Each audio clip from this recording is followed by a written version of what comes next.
What's up, gamers? It's your Cryptid here. Hello, everybody. I hope you're having a good day so far. We are picking back up with 999 today. We got pretty far in it last time. We basically ran out the clock for our 9 hours. We basically left off. We found a suspicious watch that had a number on it that was not the number we thought it was. Yes, the plot has thickened. Congratulations on first, JD. Man, you will wear the 9 fangies. There's just one. Nope, you guys only get one. Kitty, thank you for the lurking. Thank you for the lurk, and congrats on second. Let's just hop right back into this.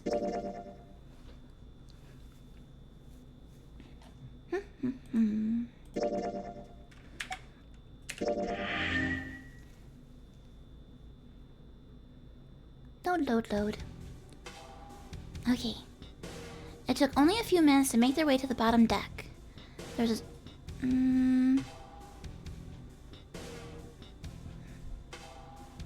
let's see.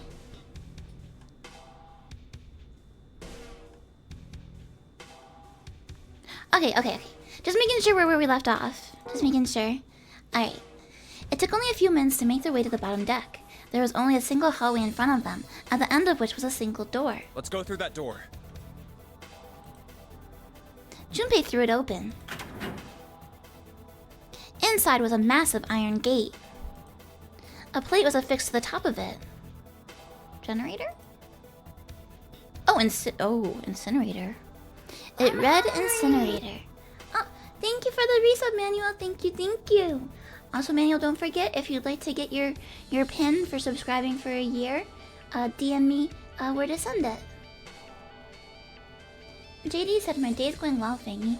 Working on an offline version of part of the panel for Anime Boston, because you can't trust convention Wi-Fi.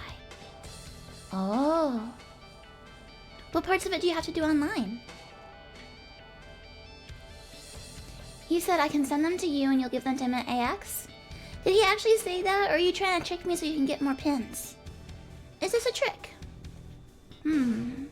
Incinerator? Oh my.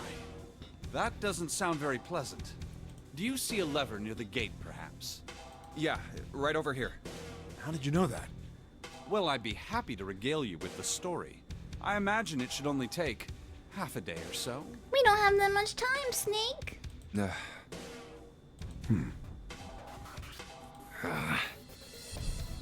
Junpei grumbled, gave Snake a dirty look, and jogged over to the lever. If you pull it, the door ought to open. Got it. He pulled the lever down.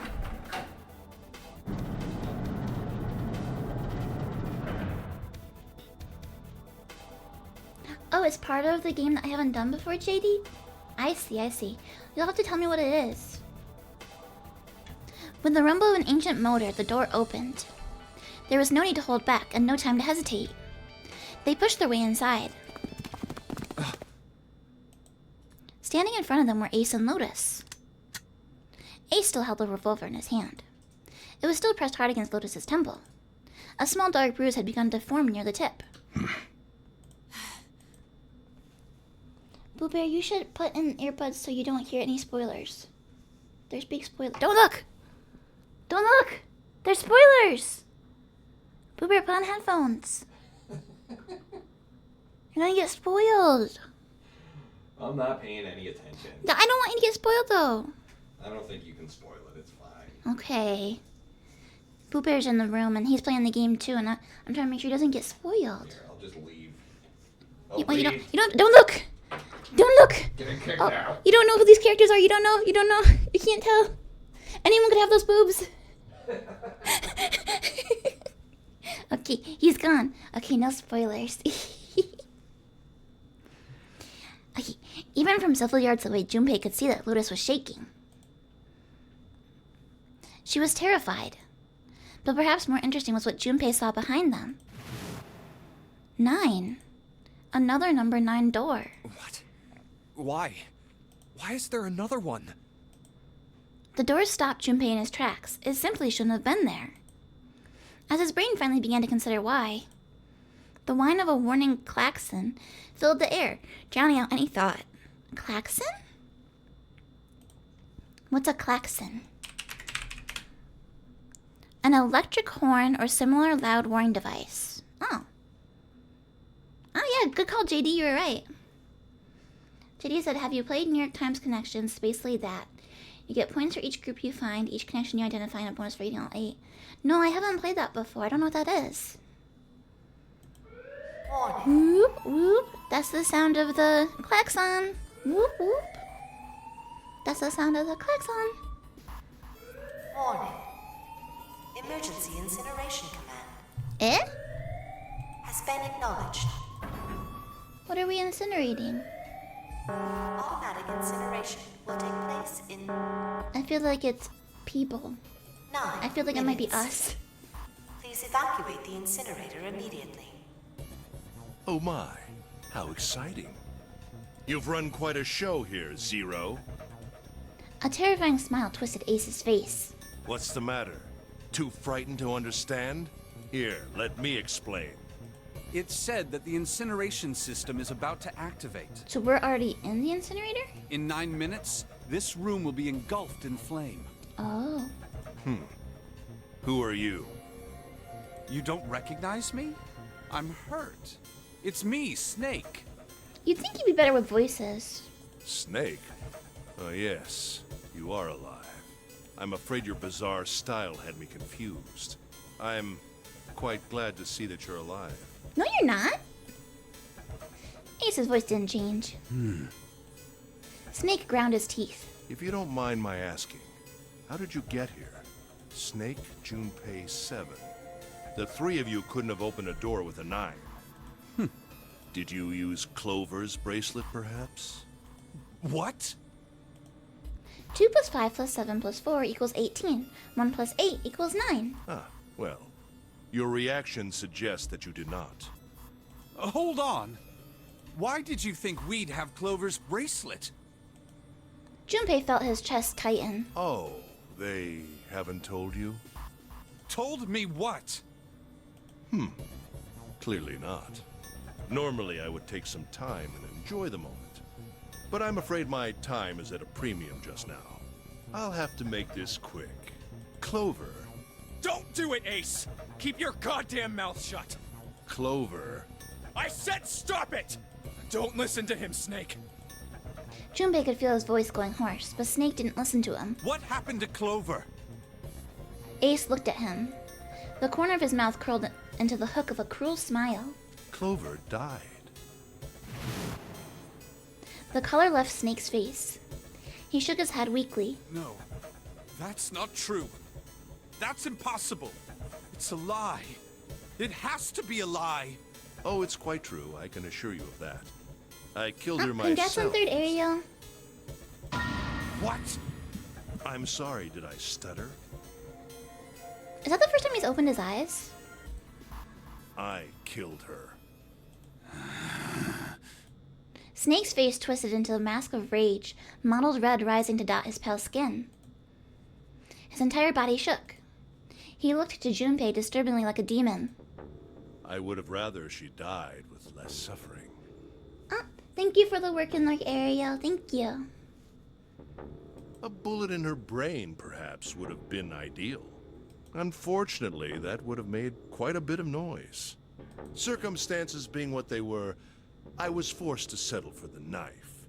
The one the 9th man had, you remember. I believe I caught her just below the shoulder blade. I was rather lucky, in fact. My first thrust went right between her ribs. Her flesh was so soft. My knife slid in so easily. There was no resistance. That feeling was... I confess, I feel rather excited. It is a powerful memory. Someday, perhaps, I hope I can feel it again. Incineration will begin in 7 minutes. I'm going to kill you. We're all gonna die. We're gonna get burnt. Snake's words were a guttural growl, barely audible. What was that? 1 second. I just wanted to resync my model. kill you. I'll kill you. Ah, so you're going to kill me. Please do. Come now. I'm waiting. Don't do it! Don't listen to him, Snake! He's got a gun. Stop it, kid. He's screwing with your head. Is there a problem? What are you waiting for, boy? Don't you want me to send you to join your sister? Don't! The snake! Don't do it! But Snake could no longer hear them. Snake could no longer hear anything. Oh, dang. Snake moved like a bolt of lightning. His scream echoed through the incineration chamber, full of rage and despair. Snake! Snake! I think I'm getting a bad ending, guys. All my friends are dying.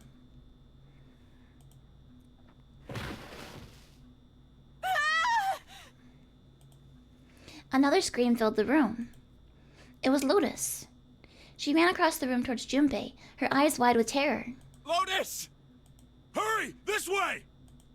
Snake's ill-fated attack had loosened Ace's grip on her, and she made a run for it.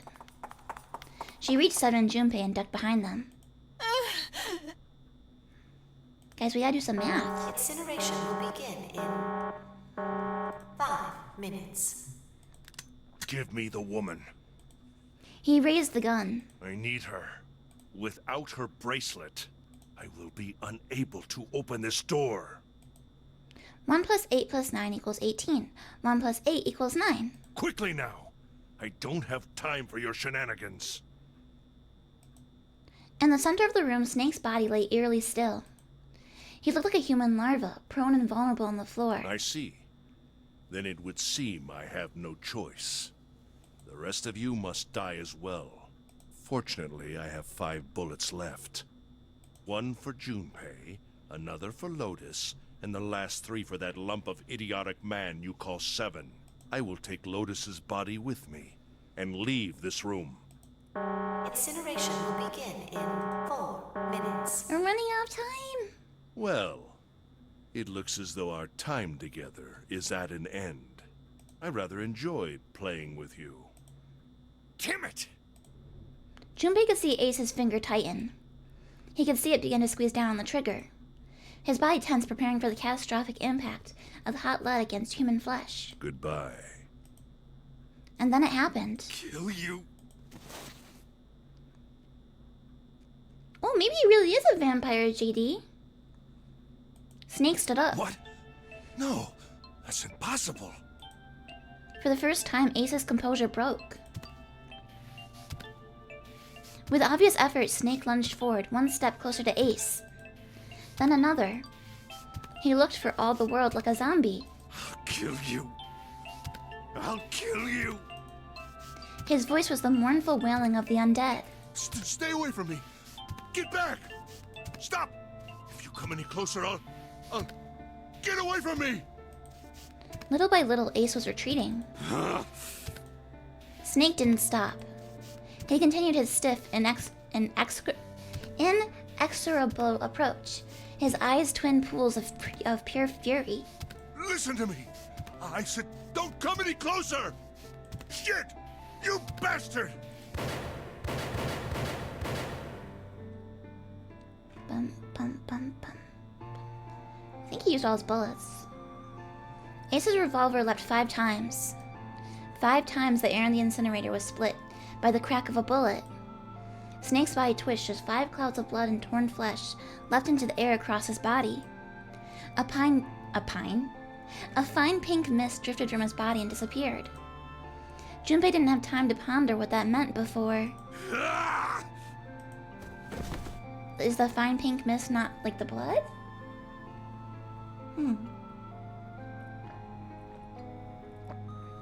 And then his strength was gone.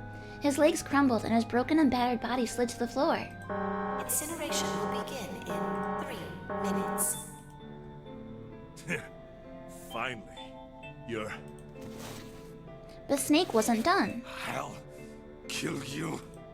Even as the pool of blood beneath him grew, he began to move. He half crawled, half slid towards Ace. 1 bloody arm wrapped itself around Ace's leg. You won't get away. and the other gripped his thigh with strength that should have been long gone. So he can actually use his mechanical arm then, it sounds like? You son of a bitch! You're a monster! Get off me! Let me go, damn you! He kicked at Snake with his free leg, driving his foot into Snake's face, his arm, his shoulder. It made no difference. Snake refused to release him. Once a snake has ensnared its prey, rarely does it release it. This is it, Ace. We're going to burn to death together. Gotta take care of some things. Okay, JD, see you later. Thank you for dropping by. What? Incineration will begin in 2 minutes. Yeah, damn it! Damn you! Get off! Let me go, you monster! If it's me and 7, that's 5, 7, that's 12. Plus Lotus, that's 20. Okay, so the 3 of us can't get out.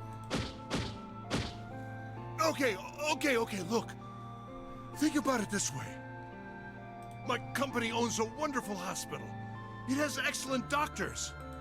You're not wounded too seriously. Not wounded too seriously, I'm sure they he can said, fix you up easily. after he shot him 6 times. You don't have to die. You could be saved. Just let me go.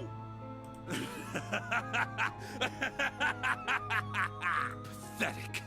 Begging for your life. Then 7 and Lotus began to speak. Junpei could hear tears in their voices, and their words were strained. Snake, that's enough. You can stop now. Yes! He's right, Snake! You've done enough! Come on, Snake, let's go. Let's get out of here. You have to come with us! We have to leave together! Snake turned towards them. He coughed and blood splattered across the floor. Then he smiled a sad sort of smile. I apologize, but I'm afraid I can't do that.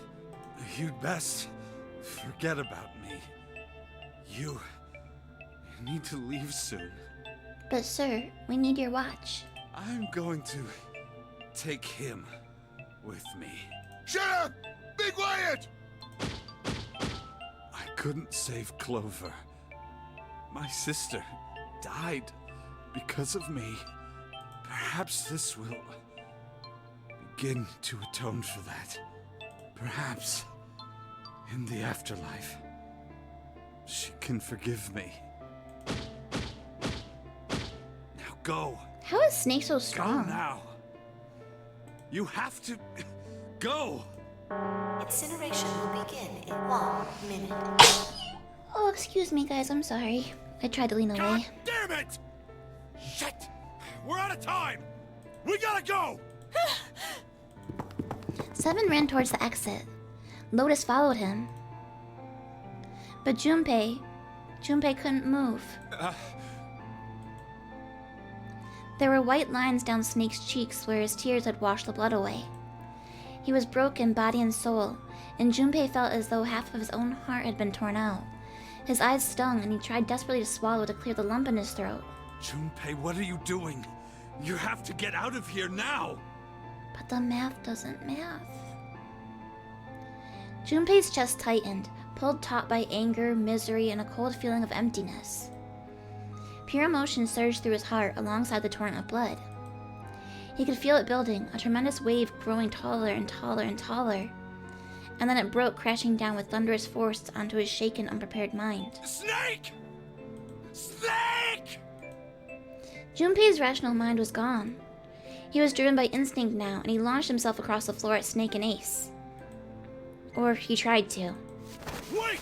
Don't be an idiot, Junpei! He felt a hand grab him from behind. It was 7. Before he had time to react, the larger man had pinned Junpei's arms to his sides and was hauling him bodily back towards the door. No! No! I have to help Snake!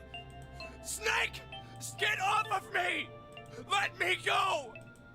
Incineration will begin in 10 seconds. Jesus, I don't have time for this. 7, 6, Damn it, I don't get a choice, kid! Don't blame me for this, alright? Okay, wait a minute. If we have... So, me and 7 was 12. Plus Lotus is 20. And then with Clover, that's 24. How do we get to 9? 5, 4, 3, 2, 1, 0.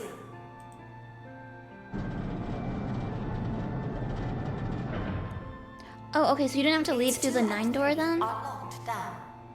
Oh. I thought we had to leave through the 9 door. Junpei felt Seven's fist bury itself deep in his stomach, and then his legs turned to mush. Seven scooped him up in the same motion and leapt through the door. It slammed shut behind them. Junpei struggled to shaky feet. He glanced over to see Lotus only a short distance away. Junpei ran to the door. He's... There was a small window cut into it. Inside he could see Ace and Snake. Shit! Damn you all! Why? Why? Why me? I don't deserve this! How do you not deserve it? Answer me! Answer me, Zero! Why? Why? Zero! Zero!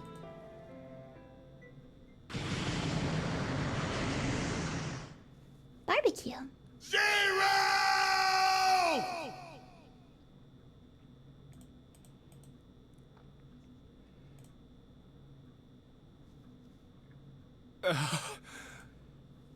He didn't know how much time had passed. He didn't know how long he'd stood there in front of the incinerator. He looked to the side. Lotus's face was ashen, and if not for the hand she'd put against the wall, Junpei didn't think she could have stood. Seven looked old and tired and used. His eyes stared at the floor, seeing nothing. Junpei said nothing. He simply began to walk towards the open door and the hallway they'd come down earlier. Hey, wait! Junpei! Junpei, where are you going? He blinked when their voices broke the silence. He stopped. You stay here. I'll go get Santa and June. You're gonna bring them here? How? Don't worry about that. Just stay here and wait, all right? He began to walk again. He looked over his shoulder and watched Seven and Lotus grow smaller and smaller. They stared back, not moving. He wasn't sure if they could. He turned around again. He knew where he was going. I saw an elevator on the way here. If I can get it to work, then maybe... Before long, Junpei found himself in front of the elevator. Next to the door was a button with a triangle on it. Please work. He pushed it and the door opened. Yes.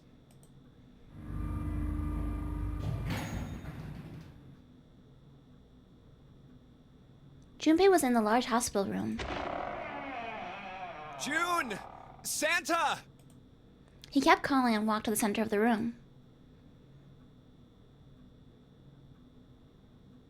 But try as he might, he couldn't find them. Damn it. Where did they go? Increasingly frustrated and increasingly worried, Junpei left the large hospital room. He had no choice. He would have to look for them. Junpei's heart was heavy. He couldn't shake the feeling, but there was a part of him that felt it would be wrong to, even if he could. With every step he took, his legs felt more and more like lead.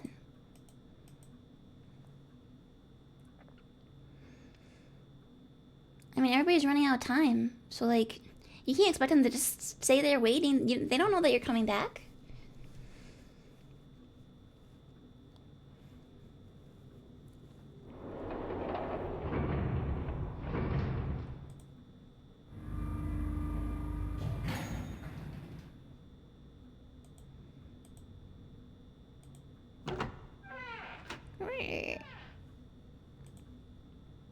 Sometime later, Junpei found himself at the chapel. He stepped inside expecting to find nothing, but there on the red carpet in the center of the room... June! No, codenames didn't matter any longer. She was Connie. Connie! Kane? Junpei cried her name and ran. Like lightning, he ran across the room towards her. Connie! He stumbled to a stop. As he looked down at her body lying so still on the floor, he felt the icy grip of fear upon his heart. She was still, so very still. No. It can't be. It's impossible. Slowly, Junpei bent down towards her. His hands shook, and he felt very cold and very hot at the same time. He forced himself to look. Her back was moving slowly. It rose and fell. Relief washed over him. Oh, Connie! Junpei reached down and gently, very gently, lifted her up. Connie, are you all right? Jumpy? Her face was pale and her lips were dry and cracked. Her eyes were blank and cloudy. They stared straight at Junpei but saw nothing. Trembling, Junpei wrapped his arm around her back. She was cold. Very cold. Junpei tried to convince himself that it was only his imagination, but she felt as though she was fading away. He could feel his heart pounding frantically in his chest. Oh man. Connie, what the hell happened to you? You feel... Jumpy, I'm sorry. Her voice was very faint. I might not make it. No way. I am going to let you die. I am going to save you. I promise. Thank you, Jumpy. Thank you so much for everything. I was really happy to see you again, Jumpy. I still don't know what this lady's deal is. Really happy. Oh, don't give me that I was crap. You're gonna see me again lots more times. You just gotta hang on. All right, Connie? Jumpy, did you know you meant a lot to me when we were kids? I liked you for a long time, Junpei. A really long time. Junpei's vision had gone blurry. It took him a moment to realize his eyes were filled with tears. He could feel a piercing point of heat deep in his heart like a white-hot flame. He looked down at Akane. There was a crack of static from above his head, and a voice spoke. 0. You son of a bitch! Where are you hiding? Junpei frantically scanned the ceiling for the source of the voice.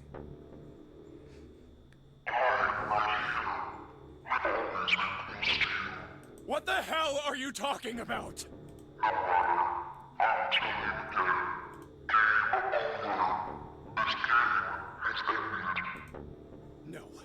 No, it hasn't. I'm not gonna let it end yet. I'm gonna get out of here with Connie. Why? See, if Zero was trying to punish the people that organized the game previously, why would he want theoretically innocent people like Junpei and Akane to die? They must have been involved somehow. There must be a reason they were included in it. The wrong path?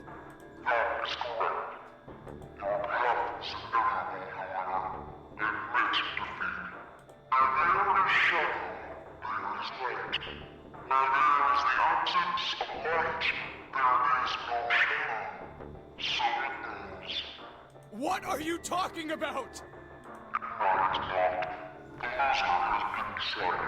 I told you! I am not gonna lose!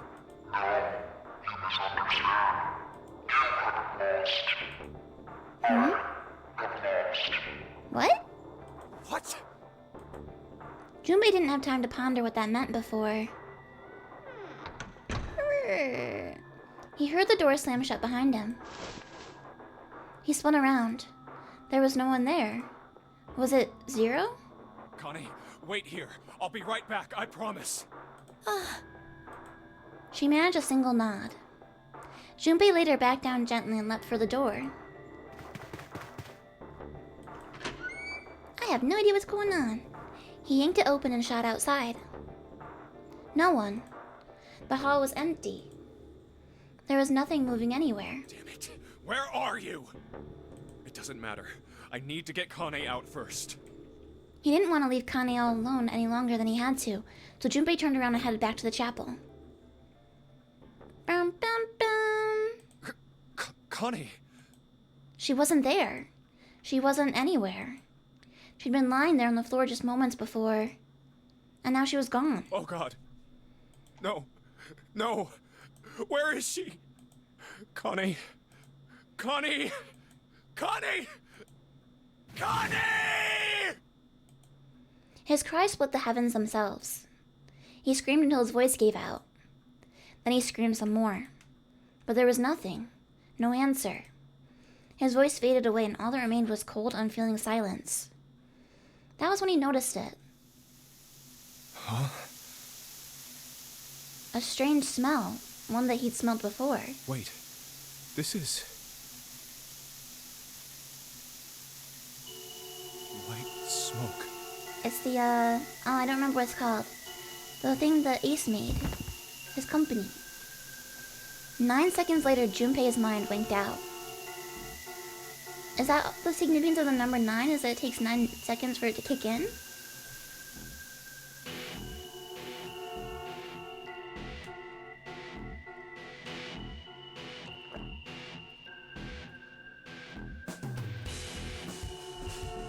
What does that mean? What happened? What? What?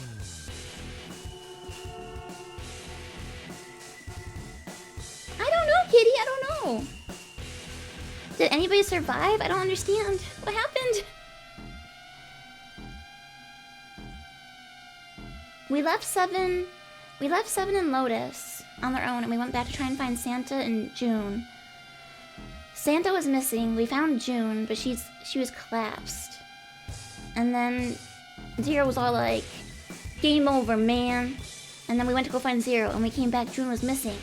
And then someone knocked us out with gas again. Also, hey Alice, thank you for the glub glub. And good afternoon, Snowflakes. Hello, hello.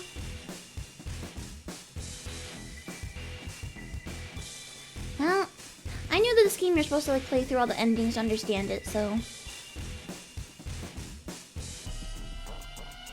I'll just have to play again.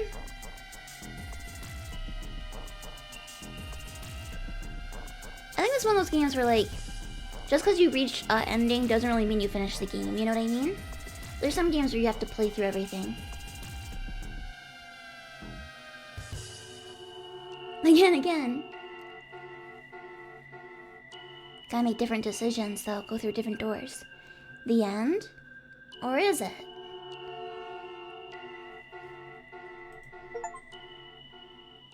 Saw the zero lost ending. Chance of loss is not zero. I got an achievement. This was called the zero loss ending. Seek a way out, seek a door. What? April 4th, 1912? Huh? Was that when the Titanic happened? Now it is time. Let our game begin. You have reached one ending. This game has multiple endings. In order to experience all the endings, you need to play through the game multiple times. Make sure to save your progress now to retain all information you required. The memory of escape has been added to the title screen. Memory of escape enables you to replay the escape rooms you've completed. Would you like to save the info you obtained? Yes. Boop. Oh, so this is... Ah! Oh, so this is the end... Okay, ah! Ah! What did I do? We're starting over. I think that was the endings up top. That was all the different endings you can get. Okay, wait a minute. I want to look up the Titanic date.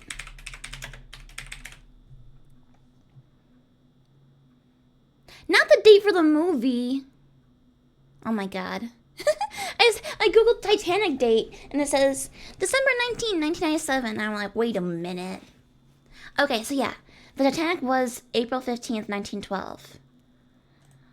So the date was definitely the Titanic one. What the? Ow! Let's see, so... I think there's a fast... Whoa!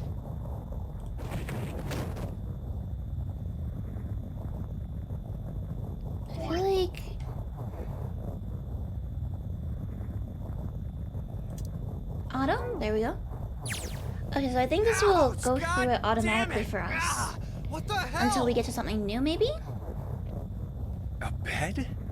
I fell pretty far. That really hurt. Damn, my eyesight's kind of blurry. Must have hit my Because last head. time we didn't do the novel version of this. We actually did the advanced one. No, wait. That's not it. At first he thought the tremor that ran through his legs was just another effect of his rude awakening. But as he looked around, he realized it was real. The whole room was shaking. An earthquake. But it's shaking too fast for that. Then again, Junpei had no idea what it was, if not an earthquake. Anyway. Junpei rubbed the growing bump on his head and gingerly climbed to his feet. His balance regained, he finally took his first good look around the room. And muttered to himself, Where am I? Gee, maybe it's a ship. Minutes passed while Junpei struggled to get his bearings. Then, as suddenly as they'd begun, the tremor ceased. Wait, it stopped? A cold silence fell over the room. From somewhere far away, Junpei could hear the sound of metal squeaking. What's that sound? In an attempt to distract himself, Junpei looked around the room once more. There was a stove that looked more antique than functional. The three-level bunk bed had mattresses that were so thin that they were little more than blankets. On the other side of the room was an identical bed, and set in the wall between the beds was a slightly dirty iron door. That's... Hey, Dahlia. Good morning. Oh my gosh, Froggy. Ribbit, ribbit. The first thing that Junpei noticed about the door was the number roughly emblazoned across it. On the surface of the door in red paint, someone had written 5. 5? What's this 5 mean? Suspicious and still utterly confused, Junpei approached the door slowly. Standing at last in front of the door, Junpei grabbed hold of the L-shaped handle. A push yielded no movement, and a pull the same result. It won't open. It didn't matter how much he pushed and shoved. The handle wouldn't budge. Next to the door was an odd-looking device that reminded Junpei of a card reader. What's this? Is this keeping the door shut? Junpei knocked hard on the door. Hey! Hello? Is anyone there? Open the door! There was no response. Junpei threw his left fist into the door. And stopped. Huh? What the hell is this? He wasn't really sure what else to say. Got a sweet watch. On his left wrist was a bracelet of a sort he'd never seen before. In the center was a large LCD display. A watch? It doesn't look like one. 5. That's the same as the door. True, the numbers were the same, but he had no idea what that might mean. All he knew was it was strange and new, and he wanted it off. Junpei flipped his hand over as if to remove a watch, but What? How do I take this off? the other side of the bracelet was solid. No buckle, no clasps, nothing. He sighed and flipped the thing back over. There were a number of rivets around the rim of the face. Perhaps. Maybe pushing something on this will work? He pushed them, but nothing happened. On a watch, they might be dials for adjusting date or time, but on this bracelet, they did nothing. Nothing. Damn. Guess I'll have to force it off. Growing more desperate, he began to tug at it. However, No good. This stupid thing won't come off. a steel ring ran from the face around Junpei's wrist and back into the face. He wouldn't be pulling the bracelet off anytime in the near future. What the hell is the deal with this thing? Frustration and desperation began to mix as the reality of the situation began to dawn fully on Junpei. So much was happening and none of it made sense. Junpei felt as though he was about to explode. Where am I? And why the hell am I here? Why? What the hell happened to me? My head. Pain bloomed, but he did his best to shake it off. He raised his head. Huh. It was at that moment he noticed the window. This is... The window was round, rimmed in riveted brass, like a window from the early 20th century ships. Hold on. Am I on a ship? Junpei walked slowly towards the window. He could see nothing beyond it but thick, impenetrable darkness. I can't see anything. If only it wasn't so dark outside. Junpei squinted, trying to see something, anything. It was at that moment. Huh? What the? Oh, you gotta be kidding me. What the hell is going on here?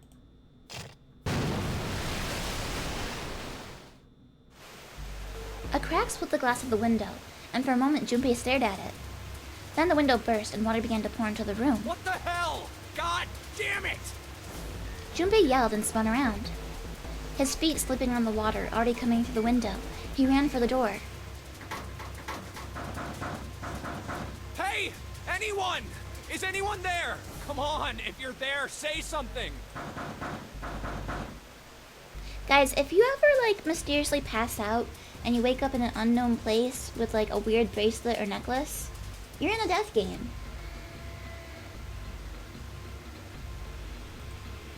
As Junpei screamed and pounded on the door, the water began to rise.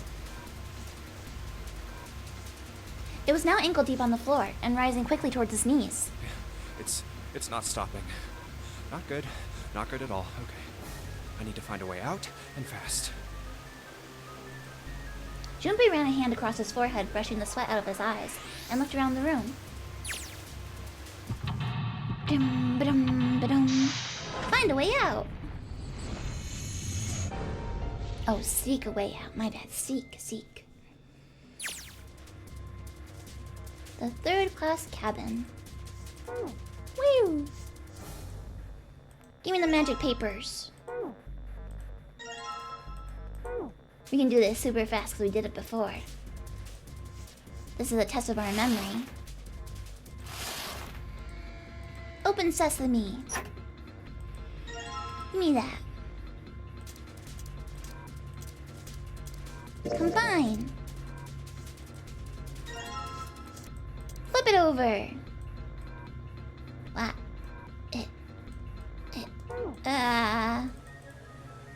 A screwdriver, huh? I wonder why that's here. I don't remember how I could tell which one went to which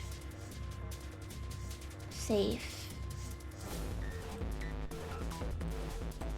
I think there was something under one of the pillows. Darn it, isn't there anything else I can use? There's the blue briefcase. Pretty sure under something here. There we go, there's my paper. There's my paper. There's my key. I should probably hold on to this key. Yeah. Huh. Oh, what's up with my face? I look like a zombie. Man, what the hell happened to me? How did I end up here? I left work, headed back to my apartment, and... Got knocked out. I'm back. Not like anyone will respond. Man, work was rough today. Huh? A breeze. Huh, that's weird. Did I leave that open? Everything looks okay. I must have forgotten to close it. Bum bum bum. What? Who are... I can't... This is fine. Don't worry about it. Consider this a privilege. You have been chosen. Why would that be a privilege? You are going to participate in a game, the nunnery game. Unless he's being It is a sarcastic. game where you will put your life. That's right. That guy with the gas mask. That son of a bitch must have taken me here. When I get my hands on him... Well, I guess there's no way to know if that was a man or not. Just who was that? They said, you have been chosen. What the hell is I am going the chosen on? one. Why? You are going to participate in I'm gonna click through. The nonary game. What the hell is a nonary game? Nonary means having to do with the number 9. We googled it last time. Alright, here we go. Oh no, wait. We'll do the red one. There we go.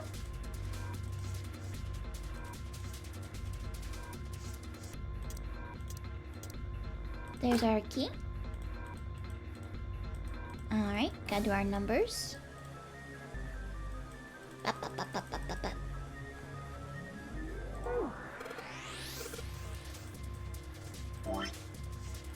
Alright, which one should we try? Oh, this one has red on the left, so maybe this is the red one. Okay, so solid cube in the top left corner. So 7. Empty cube in the bottom right corner. 7, 4. Solid cube in the bottom left corner. 7, 4, 6. Empty cube top right. 7, 4, 6. 3? 7, 4, 6, 3.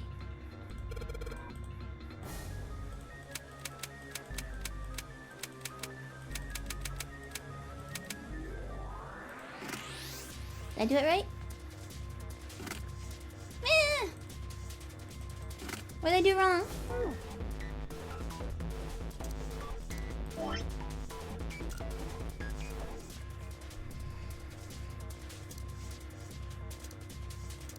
That's 7. 4. 6.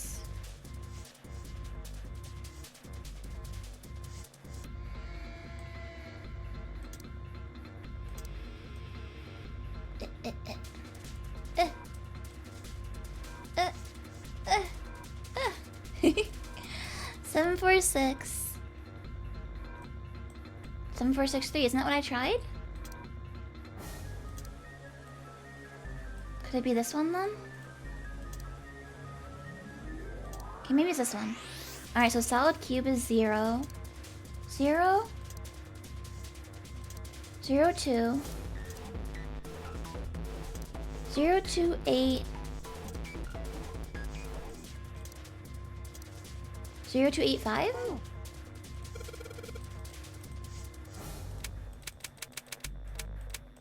Ah.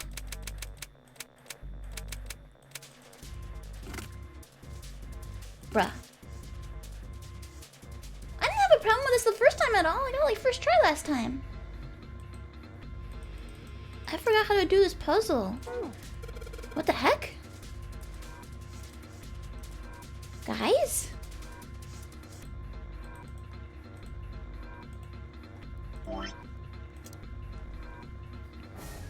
So we got red to blue and blue to red.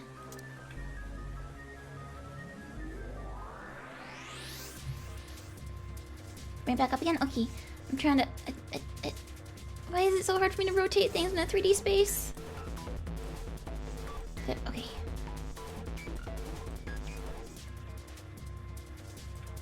Unless I'm holding these upside down.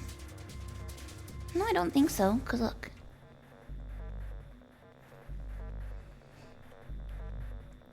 So solid triangle left top corner, empty triangle bot right, solid triangle bot left, empty.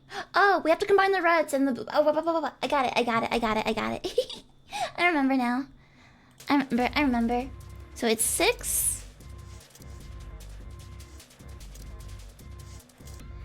6, 4. And then we take it from over here.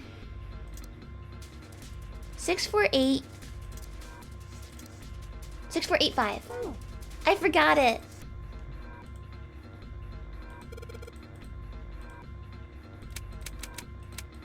Six, 4, 8, 5.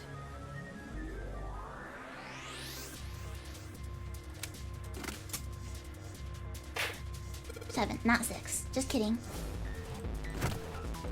Alright, we got some cards.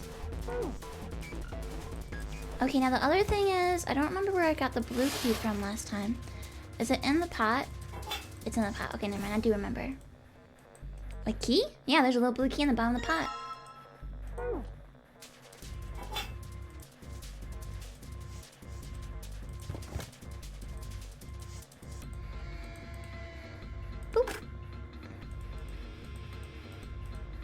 Alright, code time. So now we got blue.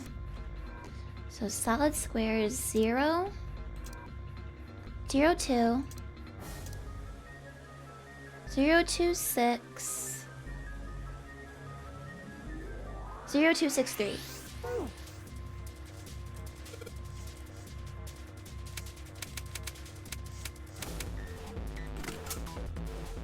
Woo! Alrighty. Oh yeah, this is where we learned about digital roots. Blah blah blah blah blah. Digital roots, math, math, math, math, math. We learned this. We learned this already.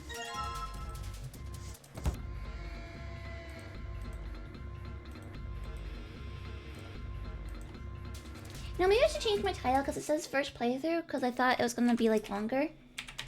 Let's change it to second playthrough. Or second route? I'll change it to second route. There we go. Alright. Time for some cards. Ba-ba! Yeah, do the digital route.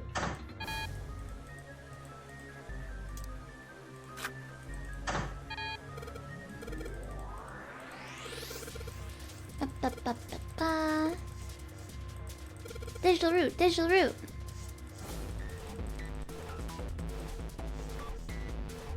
Alright. Something that adds up to 5 would be 15. What could we use to make 15? If we had to, because we had to use 3.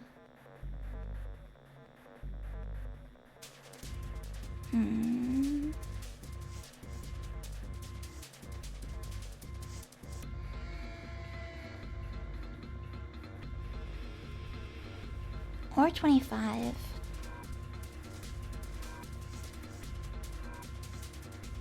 Oh no, wait, we don't want 15. Because you add the... Okay, wait. We want 14. That's what we want, 14. There we go.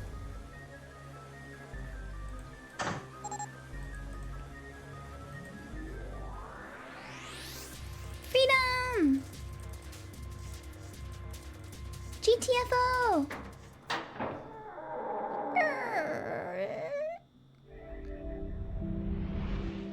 You found it!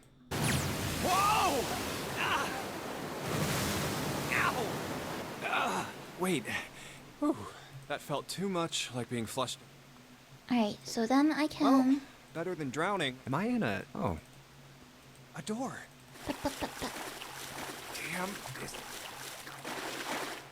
Huh. What? This is the inside of a Now ship? if I go here, go to auto. Well...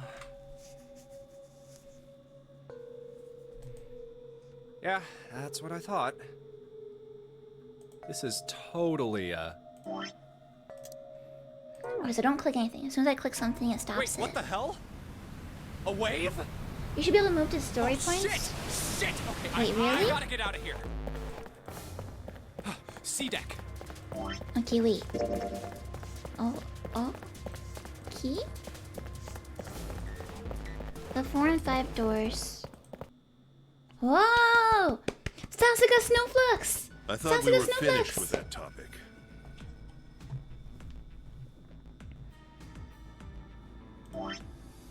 Meow. But then what should we do? You wanted to watch me struggle? Talk it through. Mean! That's cruel Oh my of God, you! enough! This All is we're scripted doing is cruelty. talking! Talking won't solve anything! It can't help us find our way out of here! You really sure you want to just sit around? We've only got 7.5 hours left. We already wasted an hour and a half of our 9 hours. I still think he's Santa. I still You're think right. Santa is 0. Very well then. There's only one way for us to proceed. Sure not gonna be fun running around knowing we gotta jump when Zero says jump. Well, it's stupid to just sit around here doing nothing. Thanks to Snake's card, at least we have some idea of how this all works. Click, click, click, click, click, click, click, click, click, click, click, click. But Who's... oh yeah, all 8. Then Wait, I'm... come on. If I... Fast forward! What the? Yeah, doesn't mean. Oh, Fine, I can't anyone. I'll go. What? Don't mean How do you- because That if you're... I went through door Well, there's 5 no- last time, if I so this time we'll go edit through door 7, 4. but digital. Oh, the 4... Wait, what about the... Lotus, Santa, Arbor, 8, 3. Okay. 8, 3, 6, 5. 11, 14, 22, so 4. Hey, it also tells me my answer from last 8 time. plus 3 plus 6 plus 5. 8 plus 3 plus 6 plus 5. It's 4. Add up. Then we... Yeah. That's what So I'm the wondering, Kitty, if there's a way 7, we can have everyone survive. Lotus. Are these really? Yeah, of course. Should I? Or should I? all right then. I'm going. Where... the door. Okay, now we get to make a Which decision. door? Decide that door 4 is fine. I put it back on novel mode since we'll be going into a new area. I'll go through door 4 with Lotus, Santa, and June. There's nothing to worry about. I just need to stay by her side. June, Akane Kuroshiki. This should be fine. It's no problem this way. I should see the other 4 off. He made no shows of affection, but Junpei saw her as something more than just a friend from his childhood. Looks like Ace and the others are going. He watched the other 4 walk towards their door. Ace, Snake, Clover, and 7. Junpei said nothing as they left. Have fun with your dead body door. Before long, they'd reached door 5. They talked to one another for a few seconds, saying things Junpei couldn't hear, and then laid their hands one by one on the scanner panel of the red. Ba-doop, ba-doop. Now then. Ace grabbed the lever. His face tight with determination, he turned over his shoulder to look at Junpei and his companions. Goodbye. Be careful.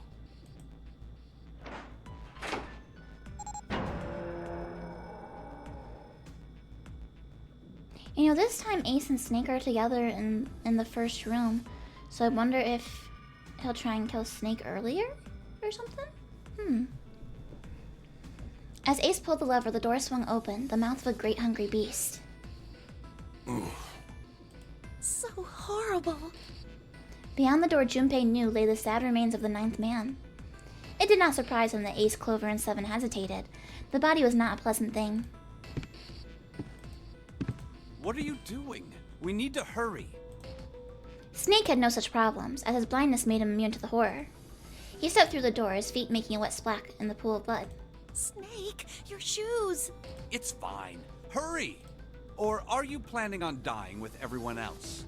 I assume you haven't forgotten the door only remains open for 9 seconds, have you? Sorry, Snake. Let's go. The 3 remaining steeled themselves and stepped through the door.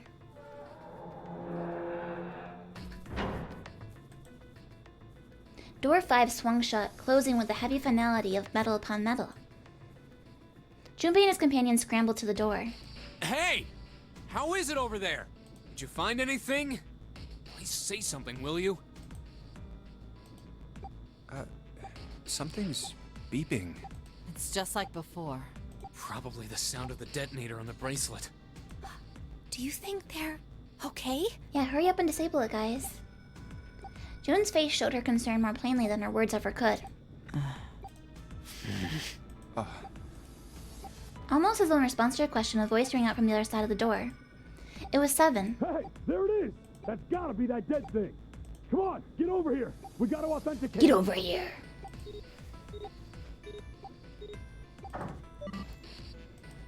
The beeping stopped. The sighs of relief were audible even through the heavy door. Phew. Looks like it stopped. Junpei and his companions leaned away from the door and breathed a collective sigh of relief on their own. Hey, guys! Are you doing all right over there?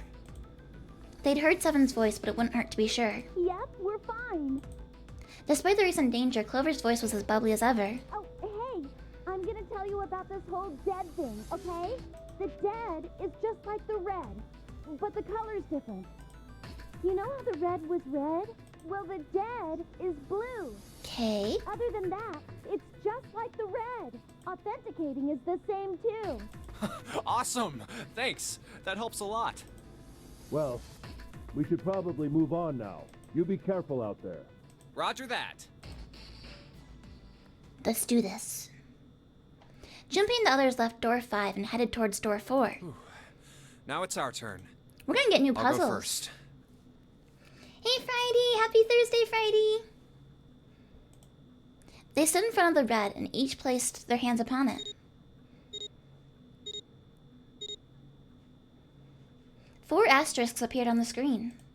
It's Wednesday! Happy Wednesday, Friday. Happy Wednesday. Oops.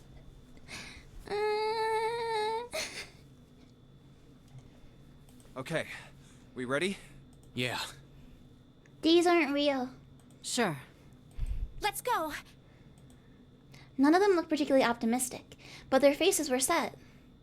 I still want to know what this thing is right here. Is it like a kraken? It's weird, right? It's weird. Junpei nodded to them and turned back towards the red. All right, let's go. With strength and determination, he pulled the lever.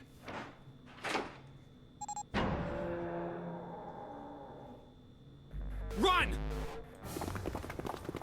The 4 of them leapt through the door together. The moment they passed through it, each heard a cold electronic sound coming from their left wrist. Oh, damn. In the center of each bracelet, a red skull appeared and began to flash. It's counting down. The detonator's countdown had begun. In the long moment that each of them spent staring at their wrists,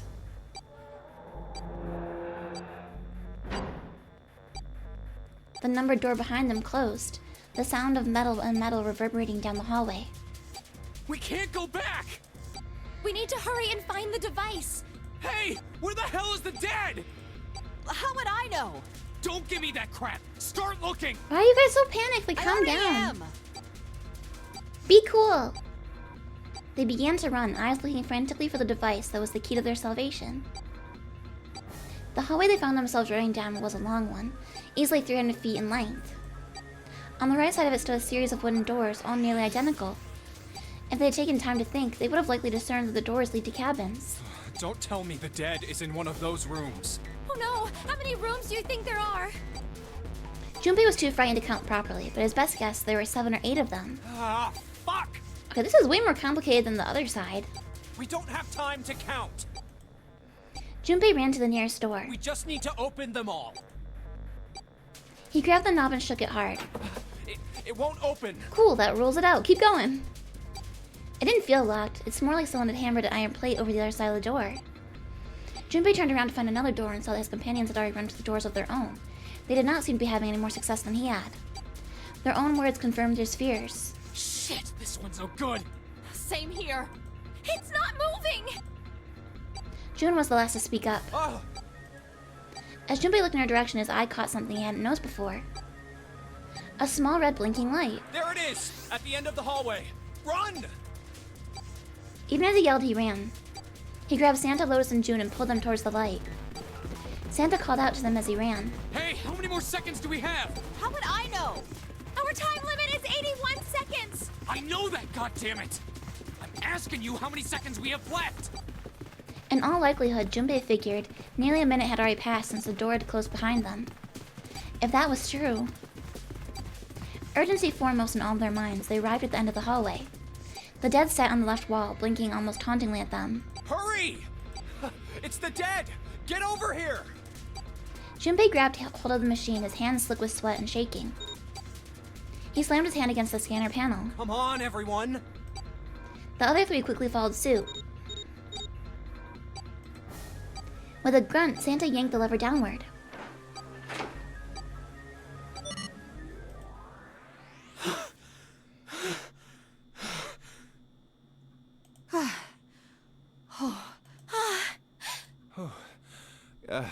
Looks like it stopped. His hands beginning to steady, Junpei wiped away some of the sweat that had beaded on his forehead. As they caught their breath, the 4 companions began to look around. There's another door at the end of the hallway. He could see a heavy-looking set of double doors. Set into the walls of the hallway on either side of the larger door were 2 smaller ones. Let's try this one first.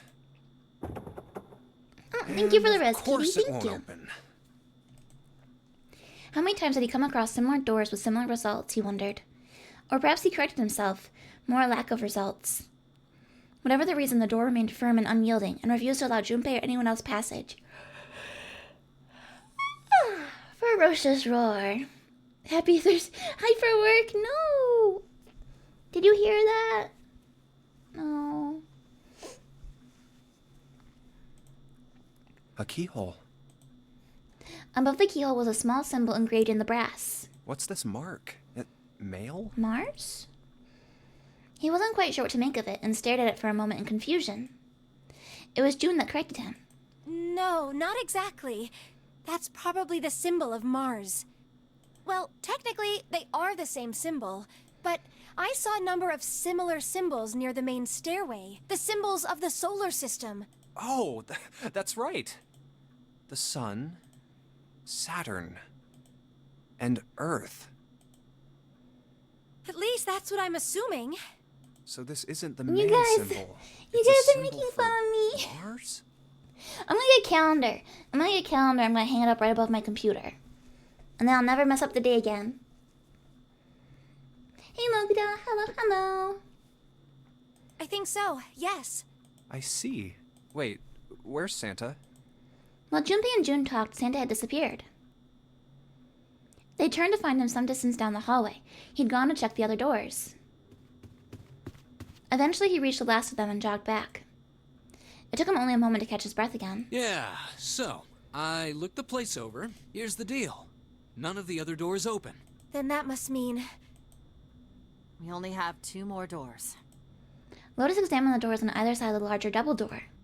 Each one had a metal plate attached to it. Maybe it's the room number. B92, B93? The door on the left has a B92. And the one on the right says B93. Alright, let's open them. I'll open B92. Okay, I'll get B93 then. I don't know why I thought it was Thursday. I don't know why. Junpei put his hand on the doorknob, and Santa moved to the other door. They'd made it through the numbered door alive. There was nothing more to be afraid of. Junpei and Santa looked at each other and nodded. 1, 2, 3! In unison, they pushed against their respective doors. And promptly found themselves in a new room. June followed Junpei as he threw open his door. They turned around and saw that the door on the other side was open as well. Let's split the party! Through the door was another person, his mouth agape. It was Santa. Hey, it opened. Yeah, it did. Junpei and Santa looked at each other. I didn't expect that. It was so easy. Lotus's calm voice broke into their thoughts. Maybe this is all part of Zero's plan. I can't say I enjoy being treated like someone's puppet. As she headed for room 93, Lotus continued. Well, now we have these 2 rooms. I'm sure there's something in there that will help us get out of here. Let's find it. Santa and I will search this room. You 2 take the other one. All right. Okay. Whoa! New room, new room! Whoa! Seek a way out.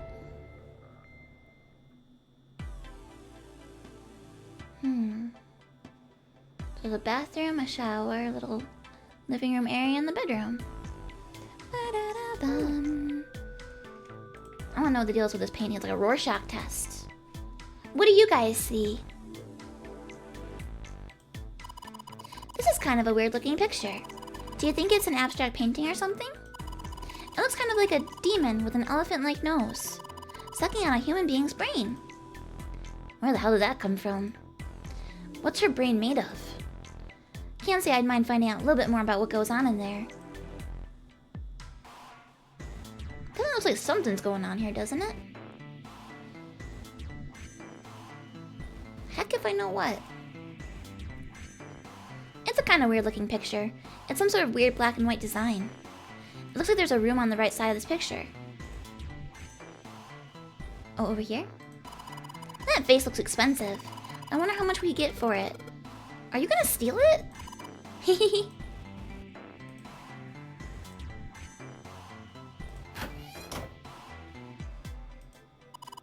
That's the bathroom wall.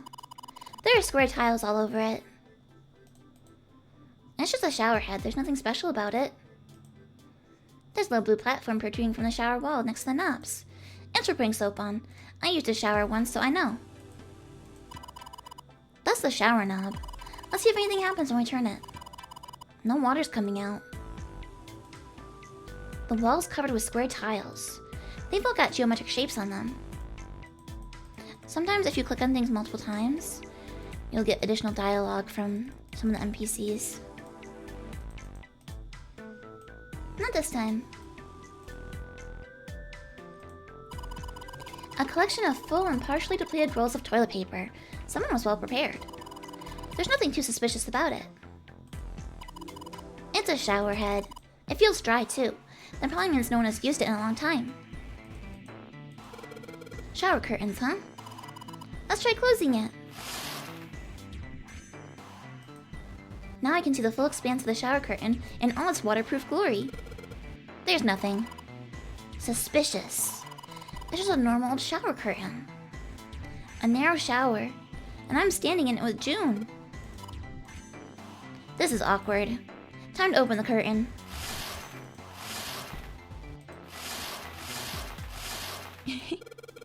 Now let's check the toilet. There's nothing there. The tank's empty too. There isn't even any water in it. A toilet is completely dry.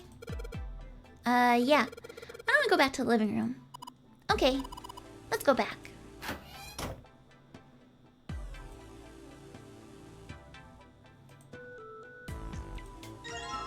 Matches.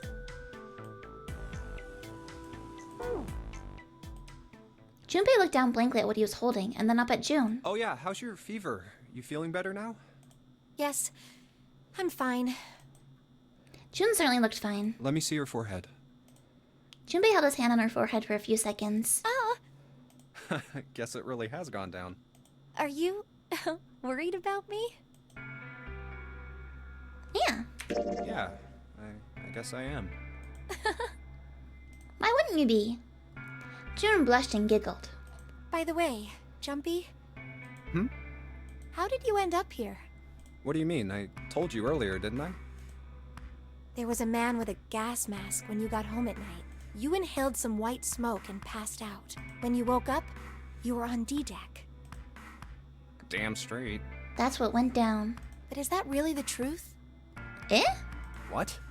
Jumpy, are you hiding something from me? Me? No, why would I? Well, if you think about it, this is awfully suspicious. I mean, why would two childhood friends bump into each other in a place like this? Does she think I'm Zero? What the heck? I don't kidnap people, June. Hey, I could ask you the same thing. Are you hiding something? What would I hide? Well, I don't know. Anything. I mean, you're hiding it. How would I know? You mean like the number of men I've dated? Junpei's heart stumbled over itself. Do you want to know? He had to admit, he was a little curious. Don't worry. She smiled at him. Only 18. Times 0. Yeah, I guess I just haven't met Mr. Right yet. The digital root of 18 is 9. What does it mean? June looked a little embarrassed and scratched the back of her head in a desperate attempt to seem nonchalant. Yeah, I see. Junpei coughed quietly in much the same way. Anyway, I'm not hiding anything. Just like you, Jumpy. When I woke up, I was on D-deck. Well, you do have a point. I mean, why did Zero pick us? We haven't seen each other since elementary school. I wonder. He was our secret third friend. June nodded, and for a few moments she had the faraway look of someone in deep thought. Look for what connects the victims. That will lead you to the culprit. Do you remember Seven saying something like that? Yeah. Yeah, I do. So? Well, that's what I'm saying. I think this must all have something to do with a classmate of ours. You got any ideas who it might be? But the other folks don't really seem to be the same age as us. Like, maybe Santa is, but everyone else is... Well, maybe Clover. I thought Clover was younger than us. And then Ace and Seven are definitely older. No, nothing. So is Lotus, because we know she's like a A fancy working lady. Oh, Well, if it had something to do with school, then it could be one of our teachers, or maybe the principal? or the janitor, or the lunch lady. No, I can barely remember any of them. Yeah, I know.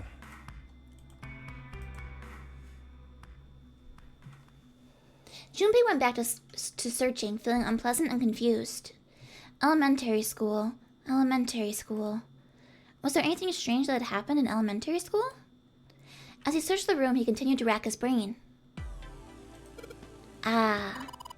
Junpei, what are you doing? We don't have the time to be relaxing on a sofa. It's a sofa. Maybe I shouldn't sit on it. Jun will get mad again. It's a round wooden table. It's a display case. But there's nothing being displayed. How sad.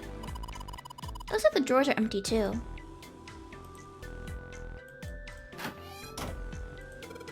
This isn't a painting. Is it a map? It looks like a map of the ship's interior. Oh, this is a great find. I think it'll be really useful. Let's take it with us. Oh yeah, map. Junpei took one last look at the map and then folded it up and slid it back into his pocket. Jun looked up as he closed it. This ship is bigger than I thought. Yeah, it's huge. Yeah, it's probably about 900 feet long. Must be one of those fancy cruise ships. Of course, it doesn't really look like a cruise ship. It's too retro. Everything in here is really retro. Huh. Even if it's just some sort of style choice, there's just too much. Do you remember what Zero said?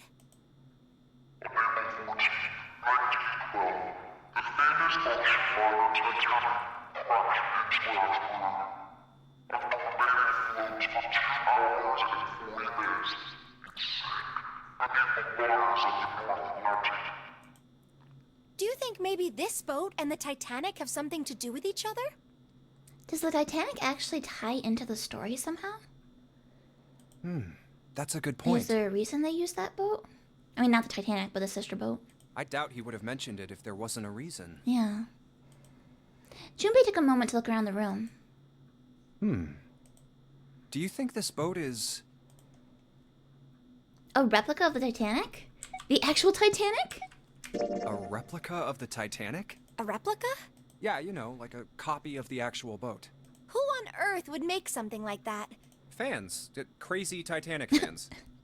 No way. Do you even know how much money that would take? No idea. But all they've got to do is break even, you know? Break even? Yeah, they could use it as a cruise ship. Climb aboard a piece of history, sail around the could be world a- in the resurrected A Titanic. Titanic replica escape room ship. Hell, with marketing like that, they'd probably have more customers than they'd know what to do with. Do you really think people would want to ride on a ship with such an ominous past? It's the site of the worst accident in history. Over 1,500 people died. I wouldn't be surprised if you'd get cursed just for going. A curse, huh?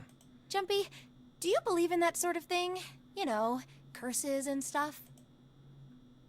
Nah. Sorry, but I can't really say I believe in that kind of stuff. Tact was not one of Junpei's many better qualities. What about you? Nah, I guess that's kind of a dumb question. Yes, I do believe in curses. In fact, I think it was a curse that sunk the Titanic. What? By whom? A curse sank the Titanic. The curse of the Egyptian mummy. What? Junpei couldn't understand how Jun had maintained a straight face to say that. Supposedly, the Titanic carried the mummy of the priestess Amun-Ra, which was stolen from a pyramid. Really? And they say that the mummy had a history. Everyone involved with it died mysterious deaths. Come on, I'm sure you've heard of it before. Those who open the coffin will be forever cursed. Haven't you ever heard that one? So you're saying the Titanic sunk because of that curse? That's right! Jun's eyes had lit up with excitement, like a child with a new toy. That's stupid. I don't buy it. It's true. How can you be so sure? That mummy wasn't just a normal mummy. It was really mysterious. Totally unbelievable. What is so A unbelievable mysterious about mummy. Well, supposedly, she was really pretty. it? Pretty? Yes, But she was a mummy. that's right. she wasn't all shriveled up or rotten or anything. She almost looked alive. Oh, okay, I get it. Okay, it's that thing. I don't remember the name. Where your body turns into some kind of wax? Yeah? Ew. The fat in it turns into something kind of like candle wax, right? And... Yes, saponification. Saponification. That's not what it was. Huh? That's not it. She wasn't wax. Then what was it? They say that she was frozen. What? Frozen? That's right. The whole body was frozen solid. You know how a human body is more than 60% water? Well, all of that water was frozen. The story says that from the time of its discovery all the way through to when it got put on the Titanic. Even though it was carried through the desert, her body never melted. That's crazy. I think so too, but maybe it's true and we just didn't know about it before. I feel like Juno's the kind of person who would send me like random flat earth YouTube videos. I didn't know? Yep. Maybe it's common sense to eat shaved ice in the desert because it lasts forever. Huh? Nah, that seems too silly to be true. But maybe it isn't. It just appears that way because you didn't know it was true. Well, yeah. Jun and Junpei talked a little more and then went back to their investigation. But even as they did, his mind went back to what she told him. Ice that doesn't melt, even in the desert? Does something like that really exist? No, even if it did, He's talking about dry ice? Ice anymore, would it? The more he thought about it, the more his head hurt. Like he'd eaten his ice cream too fast. There's nothing left in the frame. It's a light blue blanket with some designs on it. Someone's made the bed, or at least Neveron made it. There's only bed sheets under the blankets, nothing exciting. Look, there's two pillows right next to each other. Guess it's a double. Huh? What's up? You're turning red. Oh man, is her fever back? Hey, are you alright? Do you need to lay down for a minute? I'm fine. I think it's still a little early for that. Huh? Hey, seriously, are you really okay? Was there anything else? A bed frame. Now we don't have to worry about falling off. I toss and turn when I sleep. She's blushing again. What the hell is she thinking about? It's a bottle with water in it. This is a bedroom. They probably have it here because your throat always feels dry when you wake up, you know? My throat's dry, but I think that's because I'm a little nervous right now. Oh, we did run a lot, so we're kind of sweaty. Hey, Junpei, did you want to take a shower together? Whoa! I'm just kidding. Too late to take it back. My brain's already working out the picture. My throat was dry already. This sure isn't helping. Hey, Cubic! How's 999 going? It's going good-ish? We got our first ending. I don't think it was good. It was a bad ending, I think. So now we're trying again with a different route. It's a light. Even if it's heavy? That's light. There's a bottle with some water in it. I doubt it'll be that useful. A wooden cupboard. There are cups inside, surprising no one. Can't look under the bed. This is the mirror for the dresser. And now she's playing with her hair. Does she even realize she's doing that? Hey, we don't have time for that. Come on, it's not like there's anyone here you need to impress. Yes, there is. Who? What? Why are you so quiet all of a sudden? Ugh, forget it, Junpei. Key. Oh, I like it. Pretty. There's nothing else inside.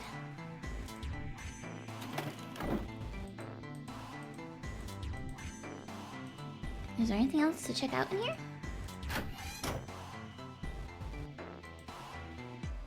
We have a key, but I don't even know where to take it yet. Junpei, where are you going? I was thinking of going over to Lotus's room. Why? What do you mean, why? I'm just gonna go check up on them. Is there something wrong with that? Well, no. Come back soon. Sure thing. I'll leave the rest to you. Oh, I see. So we have to go between the two rooms. Alright, off to the other room. Oh, their picture's different than mine. There's a square tile in this frame. It's glued in there quite well. I don't think you can take it out.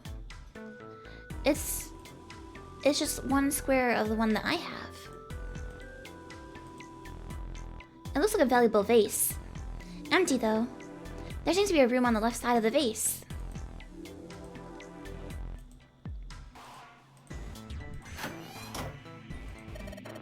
This is the bathroom wall. The whole wall is covered in these square tiles. Whoa, look! Junpei! There's a mushroom growing out of the wall! That's a shower head? This thing's a little shelf for putting soap on. That's the shower knob. I tried turning it, but no water comes out.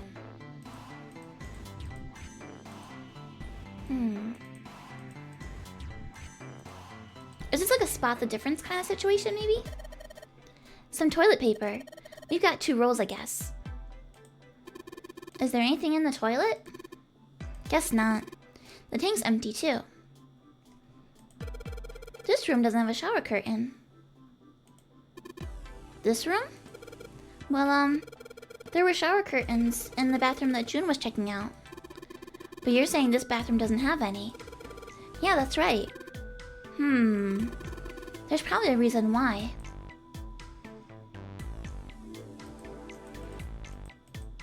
Not suspicious.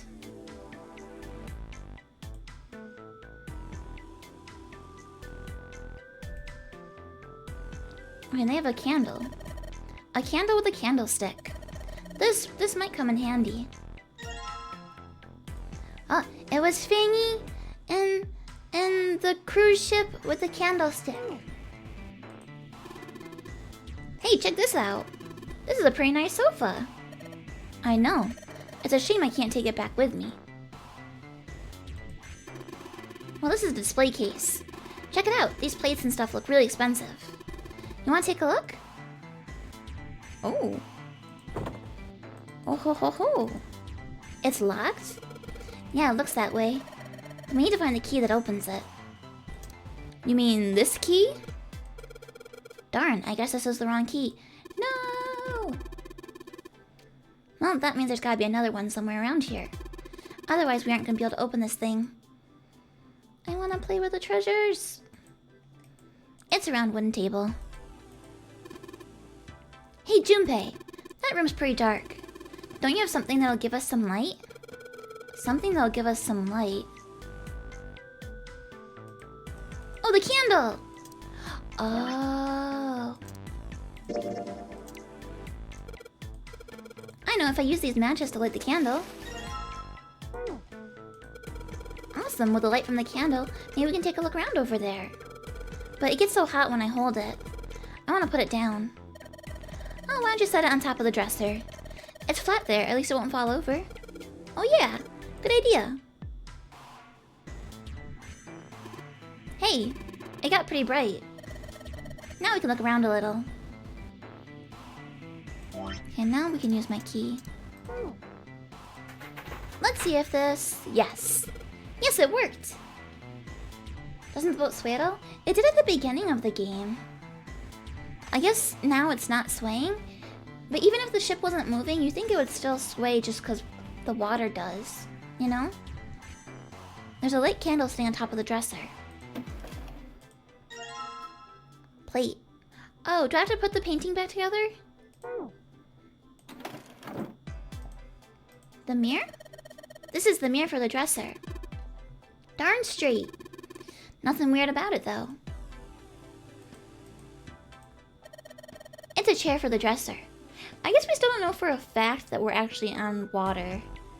Like, water started flowing into our one cabin, but we haven't actually seen outside the ship yet. The last playthrough ended with us getting knocked out by gas. A slight man, can't you figure that out on your own? Hard to tell if it's burned out or not. Of course, now that we have the candle, I guess it doesn't really matter that much anymore. The chair that goes with the dresser, there's nothing particularly interesting about it. There's a picture of an old cruise ship. Is it the Titanic? A bottle full of water. I don't think we're gonna need this for anything. Hey, Junpei! It's a cupboard! There's a freaking cupboard in here! Are you alright? Oh, don't give me that. Come on, a cupboard. A cupboard in a bedroom can only mean there's a safe in here. Really? Darn, there's nothing in here. Got me all worked up for nothing. A glove glove? Thanks, Alice.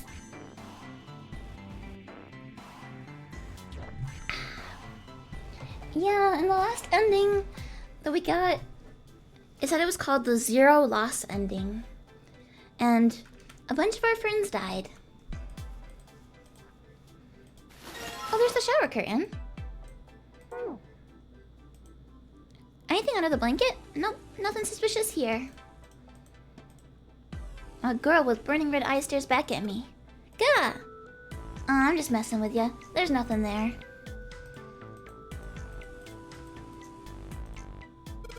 Huh? Hey, what the hell? It got darker all of a sudden. Maybe the candle got blown out.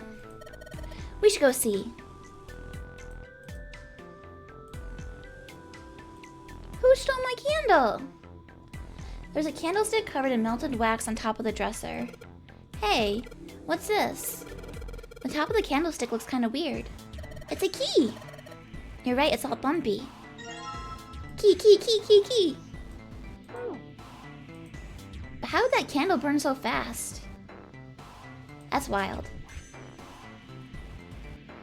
Let's see if this candlestick key will do anything. Yes! It opened! Alright, pull that thing open. Are we taking this? Hey, Junpei, you got a minute? Santa had shown up out of nowhere and gave Junpei no small start. Here, take this. It's dangerous to go alone. A bookmark? Santa pulled something out of his pocket. A four-leaf clover! It looked like a bookmark. It had a four-leaf clover in it. What is this for? Do you want me to read a book? I found it in between some of the cushions on the sofa. Pretty sure it ain't gonna be any help to us, but I figured we might as well hang on to it anyway. It's a lucky charm. Then why don't you hold on to it? Santa gave him a wry smile. You know what I hate most in the world? I got 4 things. Hope, faith, love, and luck. Oh, aren't you edgy? Hope, faith, love, and luck? Damn straight. And you hate these things? Yeah, you got a problem with that? Not really, but... Junpei tried to figure out how to best phrase what he wanted to say. What does a bookmark have to do with any of that? Santa scratched the back of his ear and looked awkward. Well, see, each leaf on the 4-leaf clover has a meaning to it, okay? It does? Is that true? And that meaning is pretty much those 4 words. It's like flower language. Flower language? Well, I guess it's not a flower, is it? So, leaf language, I guess? Yeah, you could call them leaf words. Leaf words. Ella says, depending on what type of wax, some candles melt quicker than usual ones. Oh. Leaf words. Junpei looked at the bookmark. Hope, faith, love, and luck. The meaning of the leaves on a 4-leaf clover. So, yeah, I want you to take it, okay? Do I give this to Clover? Just touching it gives me the creeps. Take the damn thing, alright? Santa pretended to shiver with disgust and shoved the bookmark into Junpei's confused hands. Here. What do you want to do? I decided to take it. After all, why shouldn't he? Alright, sure. I'll take it. It's free. He shoved the thing into his pocket and gave Santa a last confused look. Oh, man, I feel a lot better now. That thing was a real pain, you know? Do you really hate those 4 words that much? Yeah, well, they can all betray you, you know? Hope, faith, love, even your destiny. What had happened to Santa, Junpei wondered. How had he become such a bitter person? For a moment, they looked at each other. Well, that's not my only reason. What? That's not Hey, the only reason I welcome hate back, the 4-leaf welcome back. clover. On Club Club, sure thing.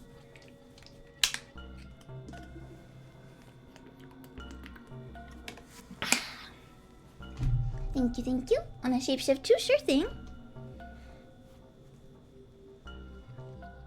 I just can't bring myself to like the number 4. He dislikes the number 4. What, worried about the 4 horsemen? Nah, come on, man. That's just silly. Is it a Japanese thing? Ichi ni san shi? Maybe back in the Dark Ages that kind of crap scared people. But this is the 21st century. And I'm a 21st century guy. I'm a little insulted. Then why do you hate 4 so much? 'Cause it's a half-ass number. What? Not the best or the worst. That's why. What? 9 is a way better number. Dude, this guy loves 9s. So what if it's last place, right? At least it's not some lame-ass middle number. What are you... Santa's explanation made no sense. Junpei was even more confused than before. You play? Play? Gambling? Stock market? You mean like gambling? Yeah, of course. What else would I need? I don't remember, like, getting so many chances to, like, pick dialogue in my other playthrough. In Baccarat, the best possible hand totals 9. They call it Le Grand. But the lowest, most worthless cards, the zeros, they call Monkey. Okay, so he knows about Baccarat, which we played in the other playthrough. You're so sus! The lowest, most worthless cards, the zeros, they call Monkey. Just like the guy in charge of this game, huh? Zero's a monkey. Santa blinked, utterly stunned. What? Then he began to laugh. Oh man, you're totally right. The guy who trapped us in here sure is one hell of a monkey. That was when Lotus spoke up. You know, if you think about it, the nonary game is really a lot like Baccarat. Apparently she'd been listening. Of course, it doesn't use any of that stupid digital root junk. You just drop the tens digit, and that's it. Still, it does have the same idea of your final number needing to be a single digit. Mm-hmm. Oh, yeah, I guess you got a point. And in both games, whoever has 9 wins. The person who makes 9 wins? Wait, did you forget already? Don't you remember what Zero said? It is hidden, but an exit can be found. Seek a way out. Seek a door that carries a 9. We found like 3 of those gosh darn doors. So, if we want to get off this boat, we have to make a team whose numbers have the digital root of 9. And only the people in that team are going to make it out alive. Of course. That's why it's called the nonary game. What? Huh? You don't know? Nonary means something derived from 9, or base 9. It's derived from the Latin prefix nona, which means 9. Yeah, because she's like a programmer. While we're at it, the prefix for 1 is uni.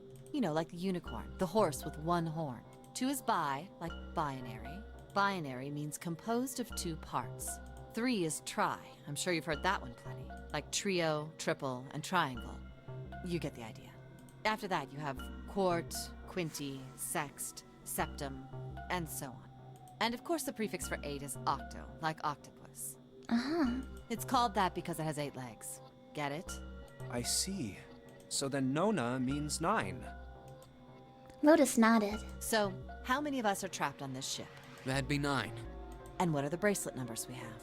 They go from 1 to 9. And our time limit? How many hours did we have? Zero said 9 hours. And finally, to get out of this ship, we need to find the door with a 9 that's hidden somewhere in the ship. By making a team with the digital root of 9. Yeah, Zero's obsessed with 9. Lotus nodded again. And there you have it. The number 9 is everywhere in this game. He's got a real theme of 9s for this whole thing. No wonder it's called the nonary game.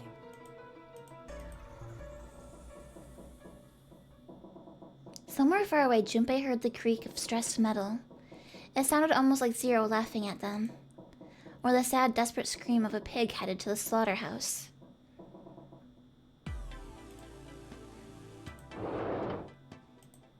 That vase looks pretty expensive.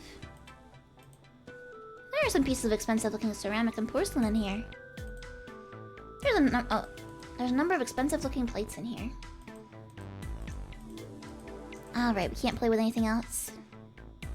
There's a couple pieces of art in here, but I can't say if they're very good or not. Hey Yami, welcome, welcome. Yes, no backseating, please. This is just, we just finished our first route, and now we're starting our second one.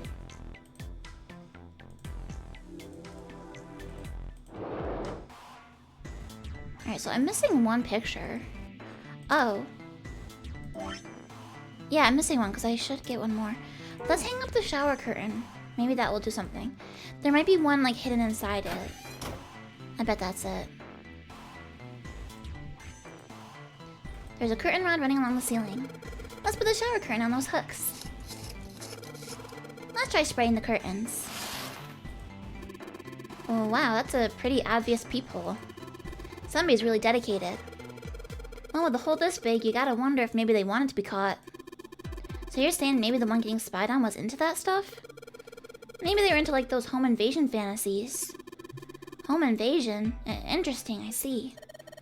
I feel like I'm opening Santa's eyes to a whole new world. You two are real idiots, you know that?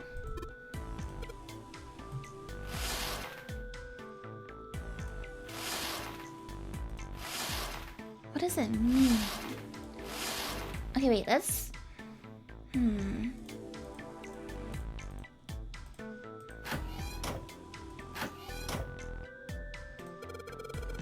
We spread the curtain this direction.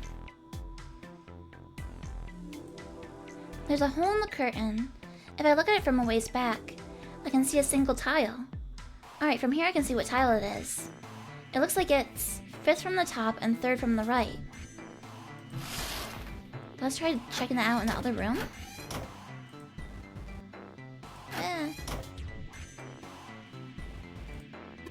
What's up? You're going back already?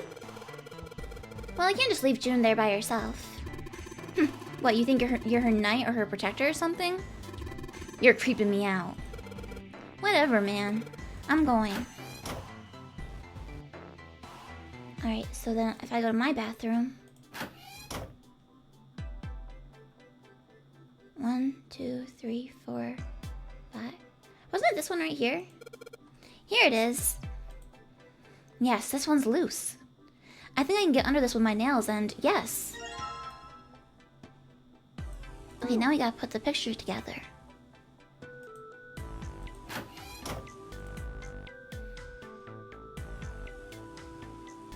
To me, it looks like one of those bobble birds.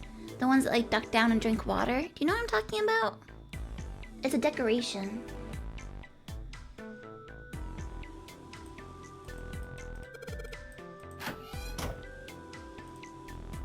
Okay, let's make it... That one goes here. So I guess I'm supposed to put the tiles in the empty spaces. Alright, I'm gonna give it a shot. Whoa.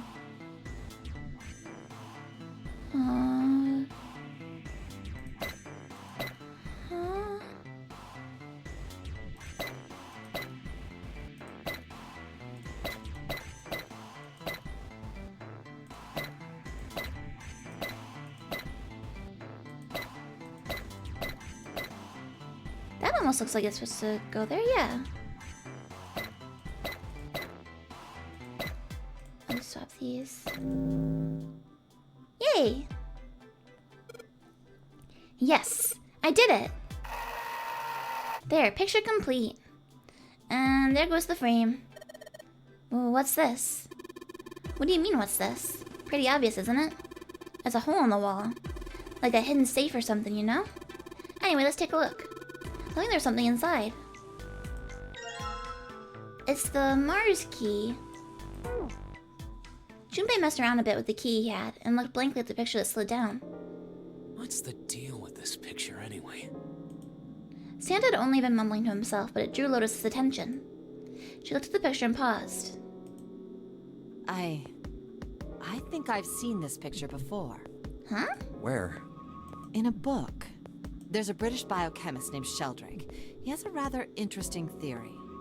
I saw this picture in his book. What's this interesting theory? Yeah, what's the theory?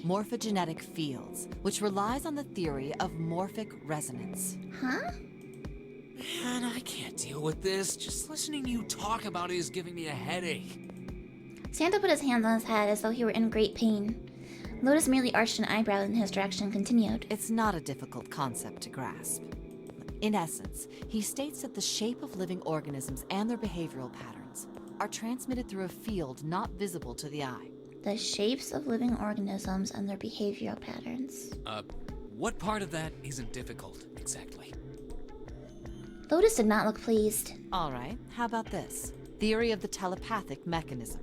Telepathy? Yes, telepathy. Well, perhaps not exactly telepathy, but it's close enough for a simple approximation. Santa suddenly burst into laughter. Are you serious? Telepathy? Who do you think we are? Kids from the 70s? I can't believe someone would actually do serious research on something like that. Yes, I agree. Lotus's response was surprisingly curt. Junpei had expected at least some conflict. I read the book, but I can hardly say I understood it. Okay, but what does that have to do with the painting? I'm in no position to defend or condemn anything it said. It was probably just someone latching onto a statistical outlier from some study and turning it into a ridiculous theory. There's no scientific merit to any of it, I'm sure. But even so, Anyway, I saw a picture like that one in his book. Lotus indicated the picture they'd all been looking at. After a moment, she walked up to the strange picture, examined it, and then spoke. Hey, what do you think this picture looks like? Santa answered first. What do you mean? Isn't it just like abstract or something like that? It's just black and white scribbles. There's no meaning there. That's it. What about you, Junpei? Does it look like anything to you? I guess it looks like... A man's face, a butterfly, a koi, a dog. What's a funyurimpa? A what?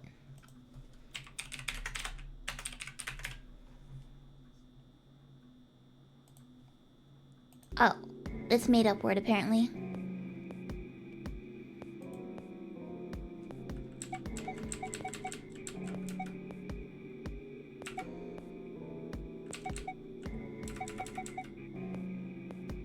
It doesn't look like any of these things.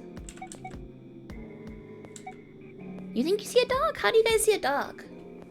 Where's the dog?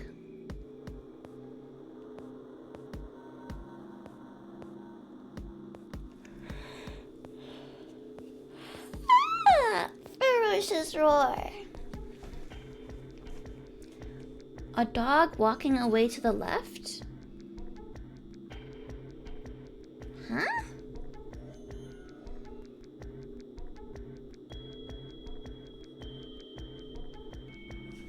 I see like a tail here. I can see like a tail.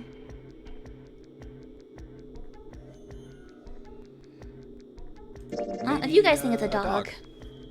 No, see, you got the head here, and then these are the front paws, and then these are the back paws. Junpei traced the black contours. Oh. See? Oh, I see it. It's what are they called? French Bulldog Terrier or something? I see it now. Oh, I see it. I guess you've got a point. Oh, you see a poodle? Santa, despite his constant aloofness, was clearly impressed. Junpei glanced over at Lotus. She looked stunned. How did you know? You're right. I didn't think you would have been able to guess that. It's cause of Twitch chat. For a brief moment, Junpei felt a swell of pride. So, now we know what it's a picture of, but I don't see how that helps us.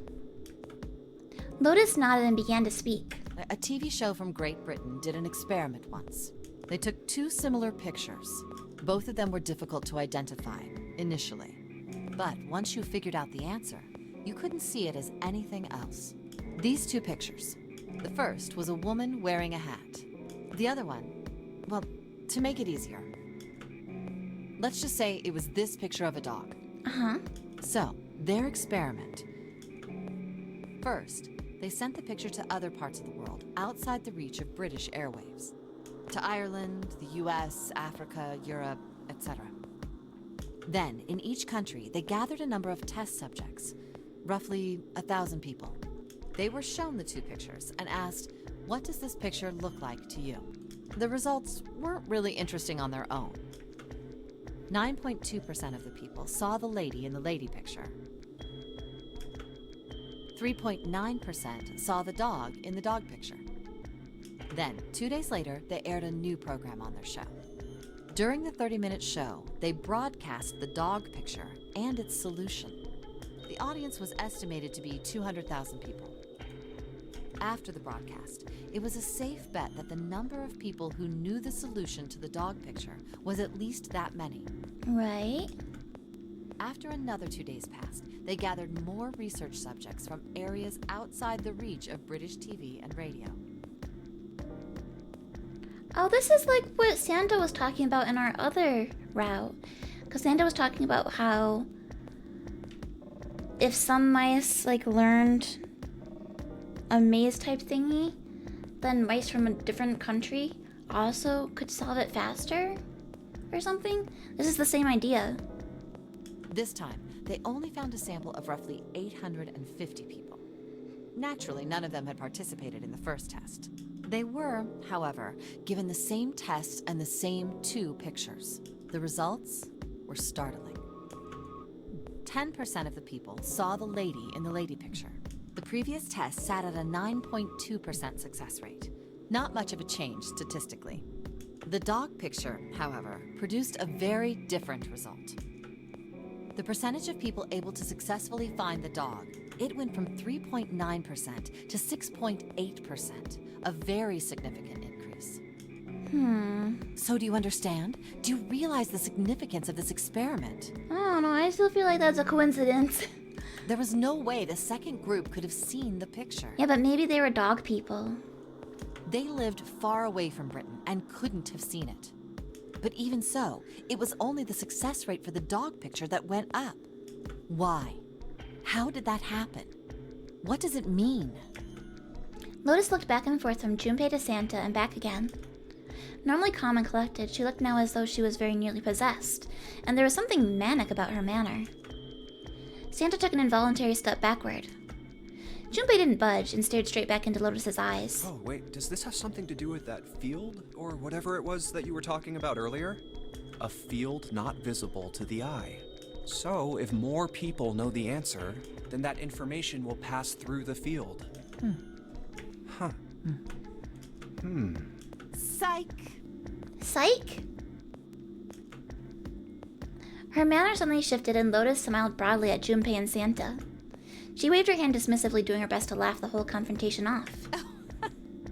I was just kidding. You really shouldn't take me seriously. I don't think you were. Well, I mean, the things I just told you about are true. They really did happen. But the results of that experiment really aren't anything to go by. They could have easily falsified them. In the end, I'm sure they were just in it for the ratings. They are a TV station after all. At last, it seemed that Santa had gained control of his composure. Right! Man, I gotta admit, you had me there for a minute. I, really thought you were serious. Of course not. Like I told you before, I'm sure it's all just pseudoscience. Oh, okay, right. He's like, haha, I'm totally not serial and I'm not conducting experiments on you guys to test morphogenic fields. Am I right, my fellow prisoners? Santa and Lotus laughed and gave one another jovial claps on the shoulder. Junpei, however, didn't feel so much like laughing. Something felt wrong, unclear. All right, enough nonsense. We've got the key. Let's get out of here. Word. Word? Lotus and Santa walked away from the picture, but Junpei stayed staring at the picture of the dog. A field not visible to the naked eye. Morphogenetic field. The more he thought about it, the more his head hurt. Alrighty. Oh, where do we bring this? Alright, let's go to the hallway. I'll go get June, you guys go to the door. Okay. Roger that. Yes, it unlocked. Good job, Junpei. Good, now we can get going. Come on, what are you guys standing around for? Let's get out of here. Come on, Junpei, let's go. Alright, let's go.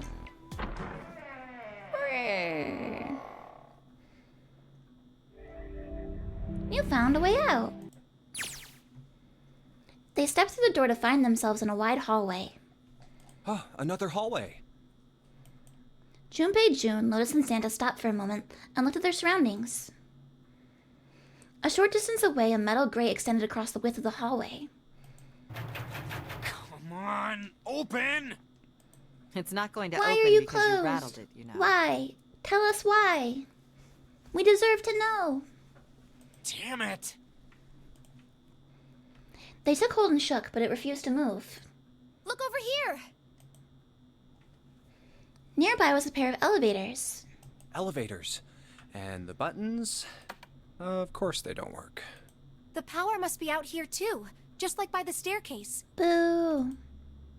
That leaves this door. Well, looks like we don't have any choice. Yeah. Sure does. Well then, let's open it. All right, here I go. Junpei grabbed hold of the knob and quietly pushed the door open. Kitchen? He entered slowly, turning to take in as much of his surroundings as he could. The others followed shortly. Oh, so it's a kitchen. Santa did not look pleased. What were you expecting? Isn't it obvious? The exit? I was hoping this would be the way out of here. You really think it'd be that easy? Yeah, they gave us 9 hours. They're not gonna let us out this quickly. Yeah, I know. Still. As they talked, Lotus headed deeper into the room. Until at last she stood in front of a door. If we can just get through this door, we should come out on the other side of that grate we saw earlier. But don't we need a key for that? No good. Sorry, I guess that wasn't very constructive. Neither Junpei nor Lotus looked terribly happy. Anyway, let's take a look. Junpei dug the ship map out of his pocket and spread it out in front of him. So... where are we?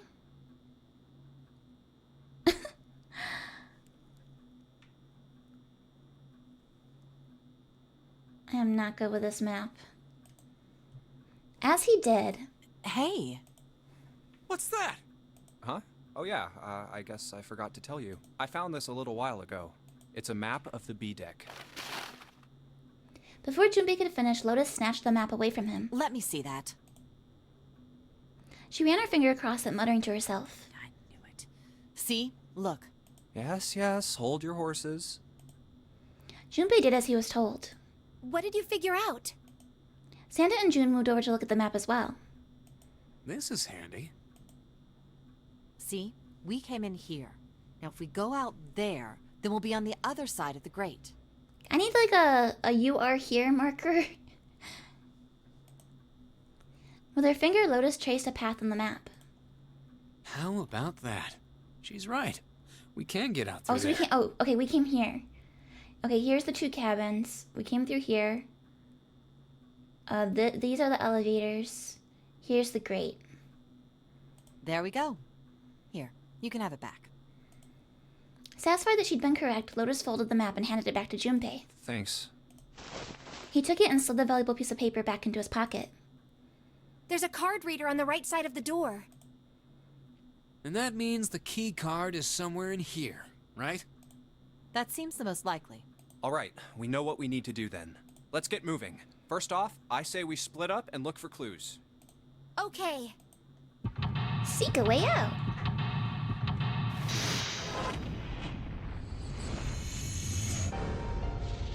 Bum, bum, bum. I like the little jingle. So we came in from over here. 1, 2, 3, there's 10 of them. If you flip these over, they look like hats. The middle is super deep for a plate. They're soup plates. They're made that way so the soup doesn't spill. If we ever get out of here, you should treat yourself to a nice dinner out. What makes you think a poor college student has the money to do something like that? Oh, so I'm a college student. Okay, so that gives us a somewhat more of an idea of our age. I think there are 15 of these plates. I'm assuming they're for seafood. How the heck can you tell that? They look just like any other plate from the 99-cent store. If you ever take a lady out to dinner, you're gonna embarrass yourself. I feel sorry for June. What? What? Why the hell are you bringing up June? The lady doth protest too much, methinks. You are not terribly subtle. There's a bunch of little wavy ridges on this plate. Those plates are for serving meat. Ugh, you really are ignorant, aren't you? Come on, it's not like I need to know this crap. Jeez. Plates for meat, there's 16 of them. A round plate for seafood, there's 15 of them in a pile. A deep soup bowl, there's 10 of them in a stack here. Those 9 plates look pretty expensive. They're plates for appetizers. Remember, appetizers usually come on square plates. Okay, well excuse me, princess. There's a voucher at the end of the counter. This voucher doesn't match the number of plates on the table. It says appetizer 9, meat dish 10, soup A, seafood dish F on the voucher. And the plates on the table are 9 appetizer, 16 meat, 10 soup, 15 seafood. Maybe they're using hexadecimal here? And hexadecimal is... It's a number system that goes 8, 9, A, B, C, D, E, F, 10, 11. You're familiar with base 10, right? That's the normal system of numbers. The base 10 equivalent for hexadecimal numbers would go like this. A equals 10, B equals 11, C equals 12, D equals 13, E equals 14, F equals 15. And 10 equals 16. The 10 becomes 16 in base 10. I know it sounds strange, but you can think of it as just 6 letters added onto the normal number system after 9. A equals 10, B equals 11, and so on. I think I get it. This table looks really old-fashioned. It probably means this is an old boat. Wow, this pot looks like it's made out of silver. I bet drinking tea from this pot would be really yummy. Spending a day off with June drinking tea. Could such a day ever happen for me? Jumpy? Oh, nothing. We don't really need hot water, so we should be moving on. It's a lot of notes. They've got a bunch of stuff written on them, but it doesn't look like a code or anything like that. Bread? Cheese. Hey, there's something behind the cheese. You're right. Why don't we move some of the cheese? Alright guys, time to move it. June and I need to look behind you. There's a little green bottle back there. Bottle of oil. There's a number of cheeses lined up on the shelf. This is Gouda cheese, the most famous Dutch cheese. If you don't cut open the casing, it usually won't go bad. So you can just store it at room temperature for quite a while. So we can eat this? Most likely. I'm not hungry at all. I guess it's hard to get hungry in a situation like this.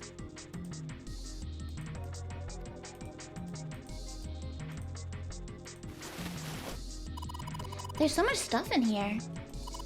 A whole lot of cans. This is probably a pantry. There are cans lining up every shelf here. Wooden box in the second row, though. There's a knife in this box. Oh my god! Ah! Welcome, readers! Welcome, welcome! Thank you for the raid, Sunny! Thank you! Let me do a shout out for Sunny real quick. Hello, everyone! I'm Fangy. I'm a comfy shape-shifting cryptid, and today I'm also the prisoner in a death game! Yay! We're playing, 9 hours, 9 persons, 9 doors. But how was your stream, Sunny? What were you up to today? You're playing Pokemon or something, right? I don't think we'll be able to use it while it's like this. Oh, we have to like sharpen this knife or something? The knife seemed important, Junpei thought, but it wasn't gonna be much use the way it was. It's futile.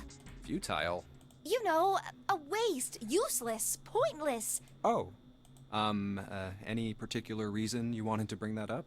Oh, no reason really. I was just thinking about futility. What? That's random. You're playing Pokemon White 2. It's your first time playing that game. I haven't played that either.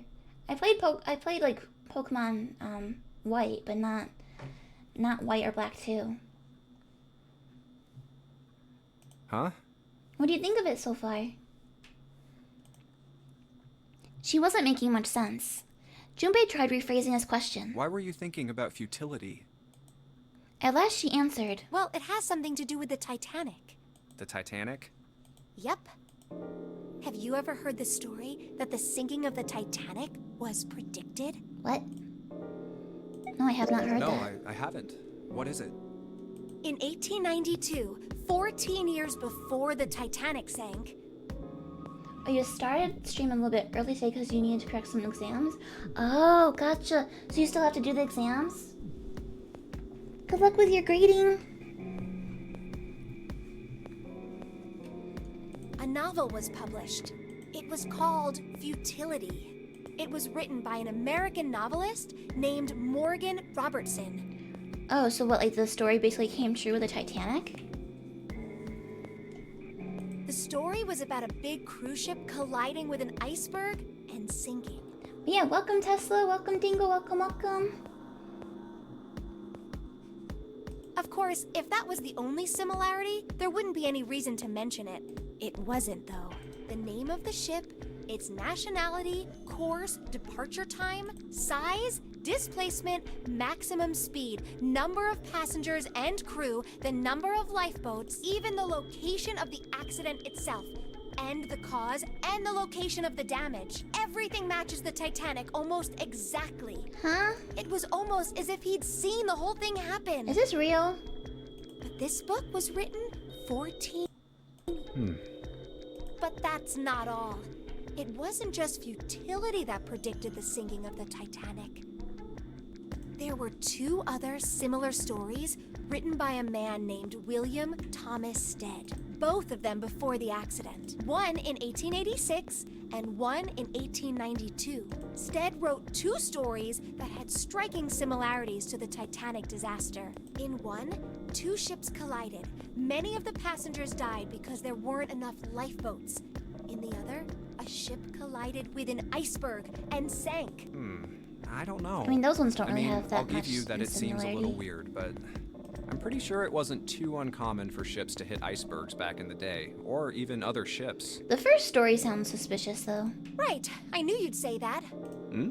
But what if Stead had some sort of special powers? What? To be more specific, what if he had the ability to do automatic writing? What's automatic writing now? What? Automatic writing? Wait, are you talking about when someone's possessed by a spirit and then they write a bunch of stuff without knowing what they're writing? Yes. What do you mean, yes? That stuff's a load of bull. Okay, let's say, hypothetically, that automatic writing isn't a total load.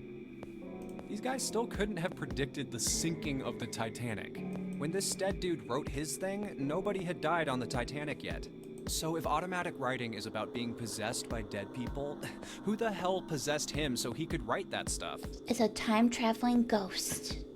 That's not it. What's not it?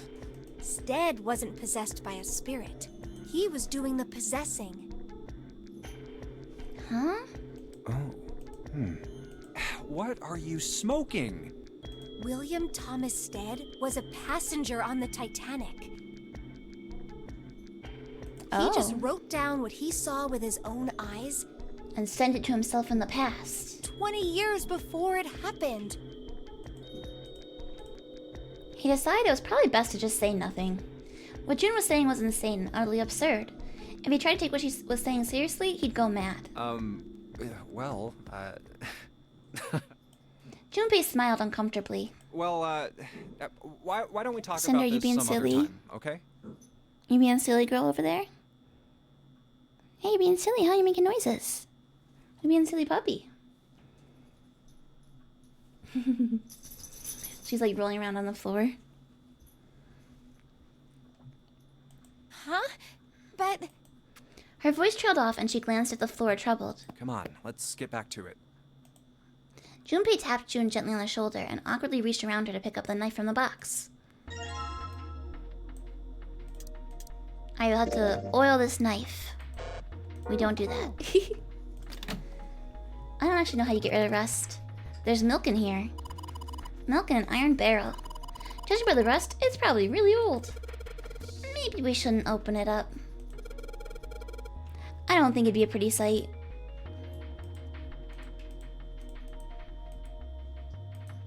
The light for the pantry.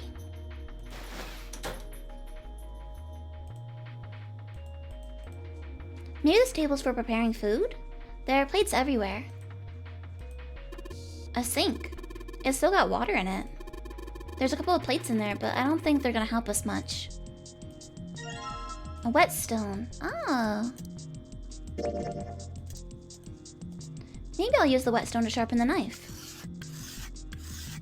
The blade of the knife is getting sharper by the second. I should be able to cut something pretty good with this.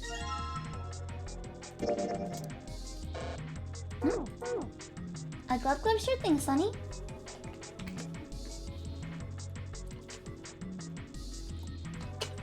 Two, 3, 4, 5, 6, 7, 8, 9, 10.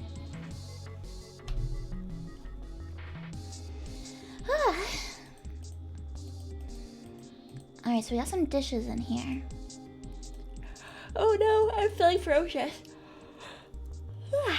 Ferocious roar. Darn it, there's nothing in here. Hey Santa, digging through the trash really suits you. What the hell did you just say? Listen lady, I did you a favor. I knew you just I knew you would just complain, so I did it for you. Oh my. I don't recall asking you to do anything. I ought to throttle you. Excuse me.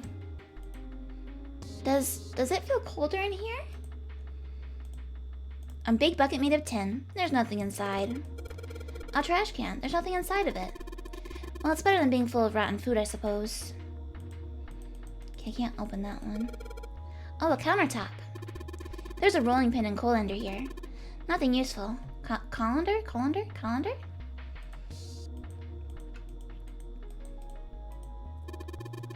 They're lights, buddy. Nothing weird about that. Alright, it's going... Do you think this was all part of Zero's plan? Probably. Colander? Okay, thanks, JD. Probably. It's kind of hard to believe that there's a chef on board somewhere. I wonder what this door is.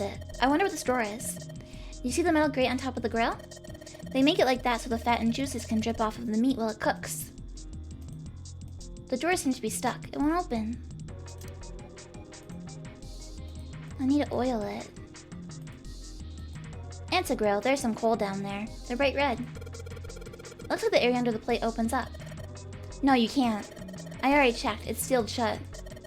I think that's where the coal goes. I wanna cook. Oh! An iron oven. It looks pretty heavy duty. It's probably industrial quality. I bet you could cook anything with this. Anyway, let's have a look inside. Darn it, I knew it. It's locked. Boop, boop, boop, boop. Maybe if we put in the right number, it'll open the oven door.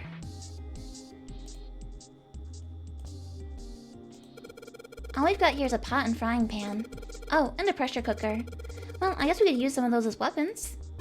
Yeah, Battle Royale! There's a frying pan weapon. What kind of an idiot are you? You're gonna run around holding that thing while you're looking for the dead? Hey man, it was just a joke. Why so serious? There are some bottles of seasoning in here. It's a card reader. Since the light's red, I figure it's probably still locked.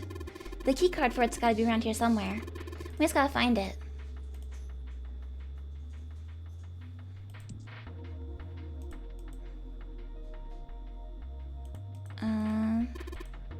That's the exit. There's a big old iron plate over the door. I don't think we can open it. It's kind of far away. I can't really tell, but is that a ladle? I don't really think a ladle's gonna be very useful. Hey, Santa. Could you open that door, please? What the hell? There's no way I could open that thing. Guess you're getting to that age where your eyes start to go, huh? You'd better watch your mouth, boy, or someone won't live long enough to see that door opened. This has got the two of them on edge. We gotta get out of here and fast. It's a tank with a pipe coming out of it. Nothing really that special about it.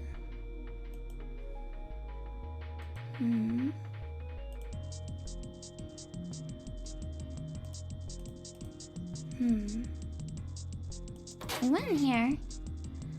And then I can't turn in here. What am I supposed to use this knife on?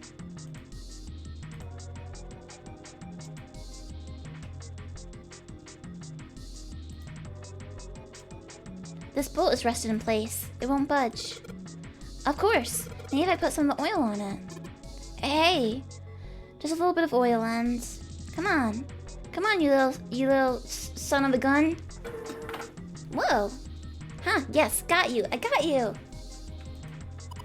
You did it, Jumpy. You're so smart. Oh, it's a freezer. As Junpei walked into the room, a blast of cold air washed over him. Almost instinctively, he folded his arms tight across his chest, doing what he could to conserve body heat. Oh, it's cold in here. What is this place? Everything would be so freezer burned at this point. Are you blind? It's a freezer. Santa's teeth had already begun to chatter. Hardly surprising. The freezer was far too cold for someone dressed as he was. He should be used to it, though. He lives in the North Pole. Lotus, however, was in an even worse situation. Oh, no way. That's way too cold for me. Fine, you guys stay out. I'll take care I'll of it. freeze solid in seconds. Sorry, but I'm afraid I'll have to pass on this one. I'm going to leave the rest to you. And with that, she ran out of the room. As Lotus left, June came in. Oh, She's got a scarf. It's really cold in here. Yeah, me and June are like the best dressed for this. White puffs of steam hovered in front of their faces as they talked. June had already started to shiver. Hey, you don't need to be in here. You had a fever just a little bit ago. You should stay outside. We got this. When you have a fever, though, the cold feels good. No, I'm fine. Did they explain why Lotus is dressed like that? No, I think that's just her fashion. My fever's gone now. That's just her style. But... Junpei had scarcely opened his mouth. Huh? Oh no. When the thunderous sound of metal upon metal rang out from behind them. In unison, they spun around to find that the door they had only recently come through was closed. And a pipe burst? Junpei rushed to the door. No! Why did it suddenly close? Desperately, he grabbed hold of the doorknob. Ah! It was cold beyond cold. Merely touching it was painful. The knob's frozen! But why? They quickly deduced that the pipe next to the door had ruptured. It looks like the pipe next to it broke, and... Water released by the rupture had hit the door and frozen instantly. Santa shoved Junpei aside and pounded against the door. Hey, Lotus! You're out there, right? Open the door! She wasted no time in responding. What do you want? What's going on? The door won't open! Try opening it from that side, please! Oh, fine. Like, if you say so. Hold on. Soon they could hear Lotus on the other side of the door. Then the grunting ceased and they could hear light panting as if from exertion. It's no use. It won't budge. You've got more people in there. You figure it out. Oh. Wait, so in the previous playthrough we almost burned to death. This time we're gonna freeze to death? God damn it.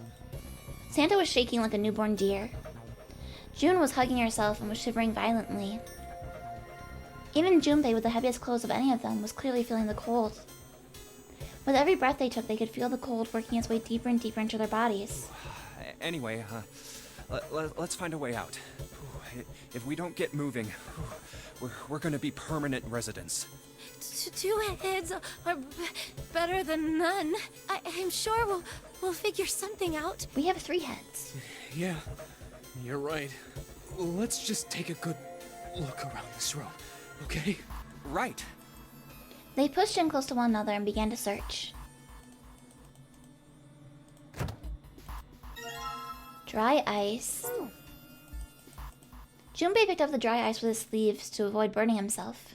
Dry ice is just frozen carbon dioxide, right? Yeah, it is. I wonder how warm it has to get for it to turn back into gas again. Hell if I know. How is that gonna help us anyway? Oh, well, I figured we might be able to use it to get out of here. They were about to move on when June spoke up. Carbon dioxide sublimation point is negative 109 degrees. Any warmer than that, and it'll turn into gas. Any lower, and it becomes a solid. Junpei looked at her dumbfounded. Oh, how do you know that? Despite my looks, I'm the the queen of random knowledge. Looks bad to mess up when you're showing off. Oh, you're so cold your mouth's going numb? I have that problem if I eat That's ice right. cream. If I eat ice cream or like a snow cone or something and my mouth gets really cold, it's hard to talk. You're just doing that on purpose, aren't you? June giggled and did her best to hide her guilt. At least she was still feeling good enough to joke around, Junpei told himself. Come on, guys. Don't you think that's kind of weird? I wonder why it doesn't turn into a liquid first. Santa was now shivering at an astounding rate, but his curiosity seemed unaffected. Junpei. He wanted out of the freezer now. It did seem rather odd. It is kind of weird. June answered. But it can turn into a liquid. Carbon dioxide turns to liquid if you put it under high enough pressure. But at 1 atmosphere, normal air pressure... It won't turn into a liquid, right? That's right. Instead of melting, it'll do what's called sublimating and change immediately from a solid state to a gaseous one. We're freezing to death and we're just nerding out about science. See, that is weird. Water's a liquid between 32 degrees and 212 degrees, so why isn't that the case for carbon dioxide? June replied with an answer that stunned both of them. There's a kind of ice that doesn't turn into liquid when it goes above 32 degrees. Huh? I heard about it. Its melting point is 96 degrees. Ice with a melting point of 96 degrees? You mean there's water that freezes at 96 degrees? Yeah, we found dry ice in the freezer. Yeah, well, you could also look at it as ice that won't melt until it's 96 degrees. Water that freezes at 96 degrees. Ice that won't melt until it's 96 degrees. Junpei was cold as heck, but this was too interesting to ignore. He did his best to warm up by rubbing his hands and stamping his feet. Stomping? And then put the question out to June. So what's this ice with a melting point of 96 degrees called? So does this tie into the mummy they were talking about earlier? I heard it's called Ice 9. Ice 9? Originally, Ice 9 was a made-up substance invented by a science fiction author. But recently, scientists have discovered that such a substance actually exists. Is this real or is this a made-up... Ice 9? Okay, Ice 9 is a fictional material that appears in Kurt Vonnegut's 1963 novel Cat's Cradle. Oh. Real-life analogs. Bradbury? It's not Bradbury. Let's see.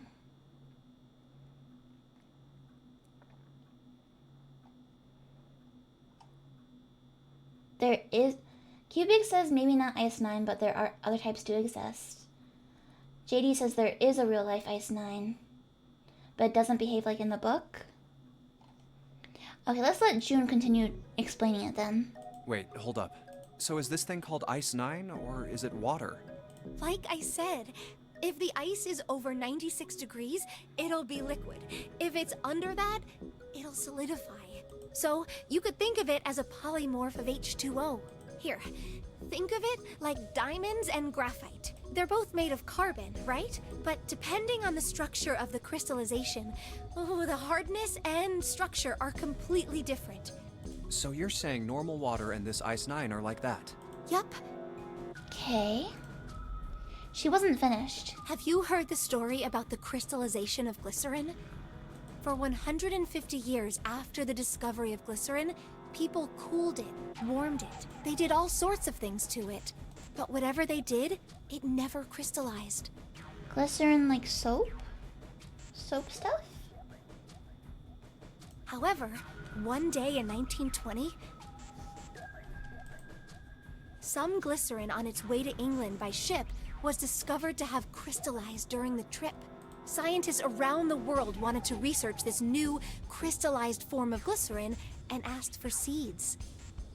Oh, a seed is a sample of the original I was like, what do you mean crystallized seeds? substance. With a seed crystal, further crystallization of glycerin would be easy. However, something very strange happened. Not only did the glycerin encouraged by seed crystals begin to crystallize, even the samples nearby did, even though they were tightly sealed. And it didn't end there. After that day, it doesn't matter where in the world it is. All glycerin crystallizes naturally when cooled to less than 64 degrees. But it didn't used to, is what they're saying?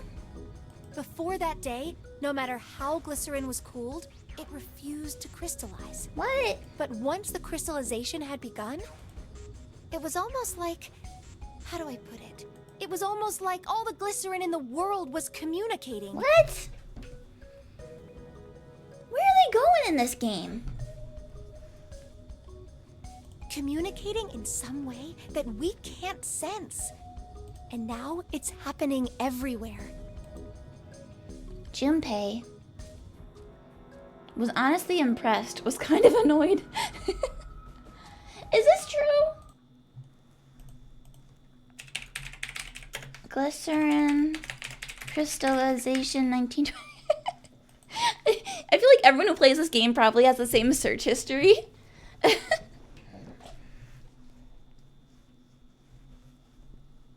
Let's see.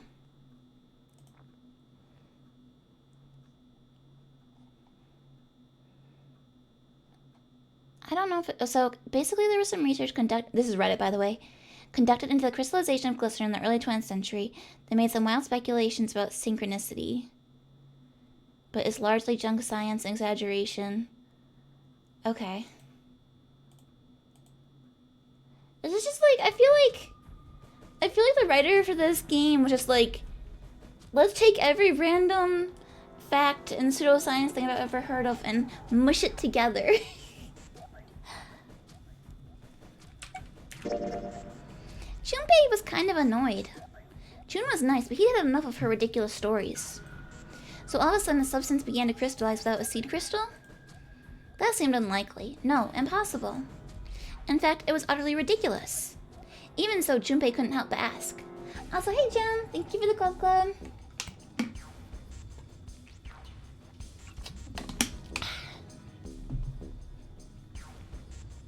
What does that have to do with Ice 9? To his surprise, it was Santa and not June who answered. What she's saying is that it's a lot like Ice 9. What happened, I mean. A lot like? Oh, that would be bad. If water everywhere started freezing at 96 degrees, man. It'd be the end of the world. Junpei felt that Santa might not be treating the idea of the end of the world with a proper concern. At any rate, we're not gonna have to worry about the end of the world unless we can get out of here pretty damn quick. He was right. Junpei shivered. Alright guys, I think that's enough of that. I didn't think we'd get quite this far off topic. I mean, I know I'm kinda at fault here, but we can't be screwing around anymore. So seriously. Alright, back to puzzle Santa solving. right now, but I didn't grow up in Iceland. I freaking hate the cold. So let's get cracking, alright? We gotta find a way out of here. Santa stomped off, clearly doing his best to pretend the cold wasn't affecting him. Selfish, isn't he? Still, Santa was right, and it was high time they got back to their search. Ice 9 is interesting and all, but we can discuss it more once we get out of this freezer. Junpei looked at June, nodded, and resumed his search of the room.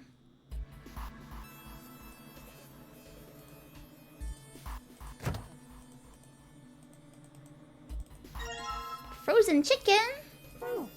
We got chicken! There's some frozen meat up there. It looks like pork. Huh? What's this? It looks like a tag or something. Chunk of pork. Everything's frozen in here. It doesn't look like there's anything else interesting. There's so much stuff in here. Why don't we take some of it out, Jumpy? Sturdy rope. A storage area built into the floor like a small cellar. There are a couple bottles in here. Water bottle. There isn't anything else here that looks useful. Yeah, at least I got chicken. This thing is covering something. It's frozen solid. I can't flip it over. A cover, it's frozen in place and I can't get it off. It's a thin pipe. There's water dripping from this pipe. It looks like when the pipe burst, the water hit the doorknob and froze it in place. This water actually seems almost warm. No luck. It's too hard, can't break it. There's too much mist to see what's going on over at the other end. Hey, Junpei, didn't you find some dry ice earlier? Yeah? There's warm water coming out of that pipe. Warm water and dry ice. What do you think would happen if we put that stuff in a sealed container together? Is that when it makes the fog?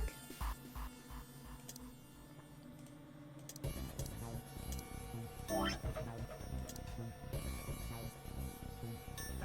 I need to melt this first?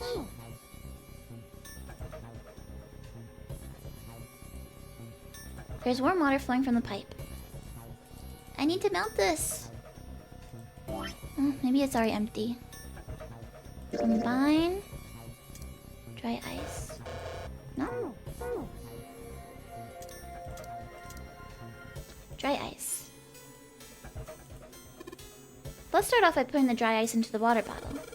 But the dry ice is too big. Well, you gotta figure out a way to make it smaller then, don't you, genius? Oh, you chop it.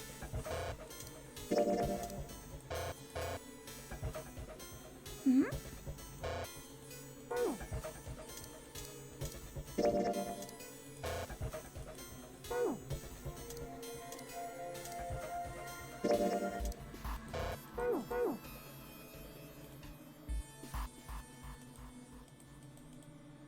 There's not much else to look at here.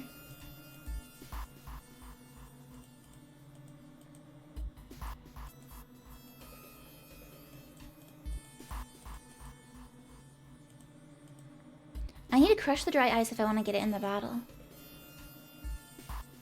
What, do I slam it in the door?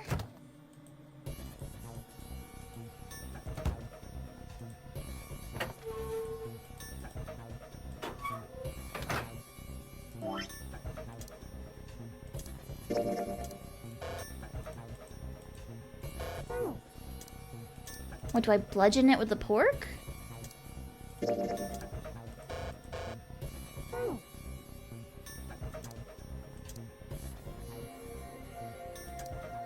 Sturdy rope. What does search do? It's a rope. Well, we could use it to attach something to something else, I suppose. I never used the search button before. Dry ice? Can't you make that stuff cause an explosion if you seal it in something that's airtight? Explode? Yeah, didn't you do that in school? You should never underestimate the power of expanding gas. Cubic gem. A water bottle? Yes, it is. Hey guys, take a look at this. Ta-da! The knife! Well, I guess the cold finally got to him. Jumpy, you're scaring me. Jumpy, is there a slip of paper in that meat? I think there's something written on here, but I can't read it like this. If we try and pull it out, it'll probably rip. You need to defrost that. Don't think we're gonna be doing that in this room. It's really hard. It's frozen stiff. Hey, June, can you say that again? Eh? Say it again. It's really hard? Again. It's really hard. Thanks. Something wrong, Junpei? Your face is bright red. Nothing, I'm fine. If it's that hard, you could probably use it as a hammer. Yeah, good point. Maybe we can use it to break something. Okay, there we go. Clang, clang, clang, clang. Alright. I'm gonna put these pieces of dry ice into the water bottle. Alright.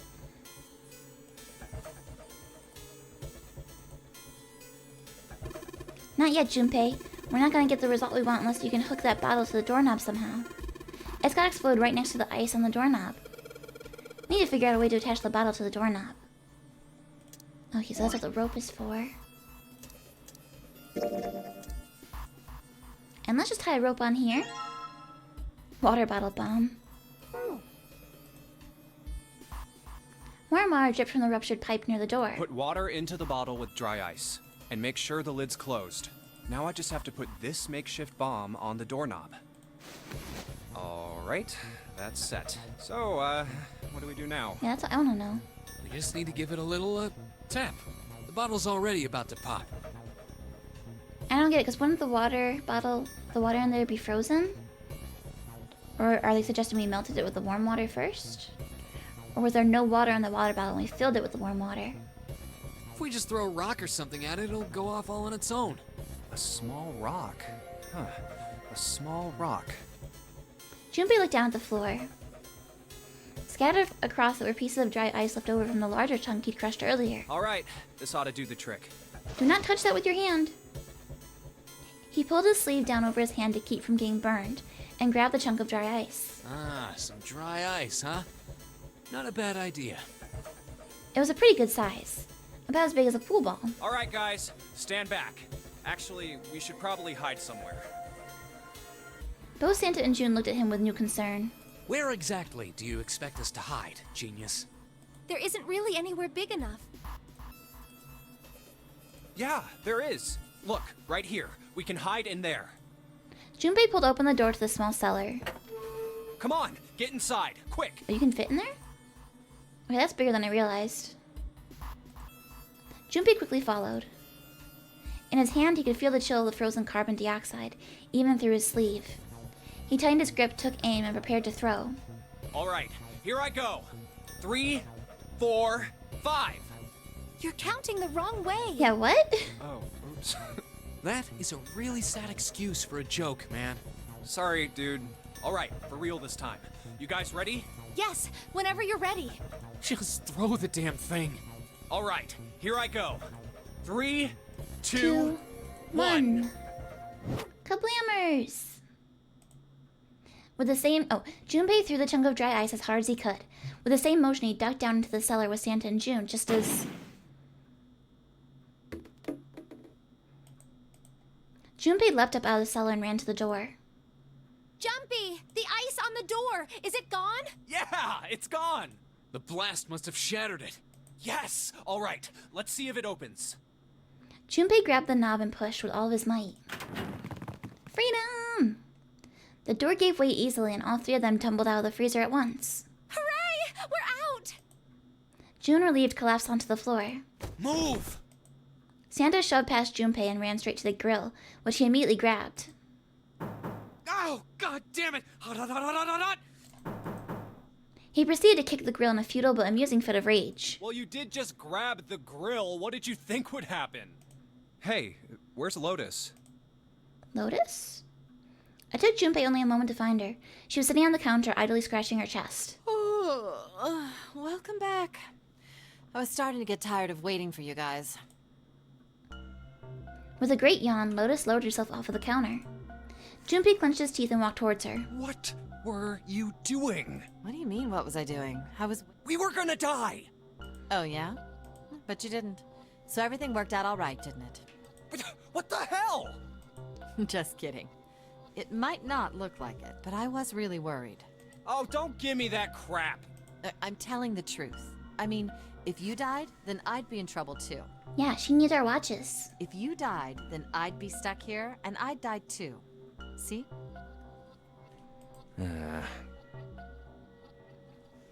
I did all I could. I even looked around to see if there was anything I could use to pry open the door, but I couldn't find anything. So, all I could do was wait. I mean, what else did you want me to do?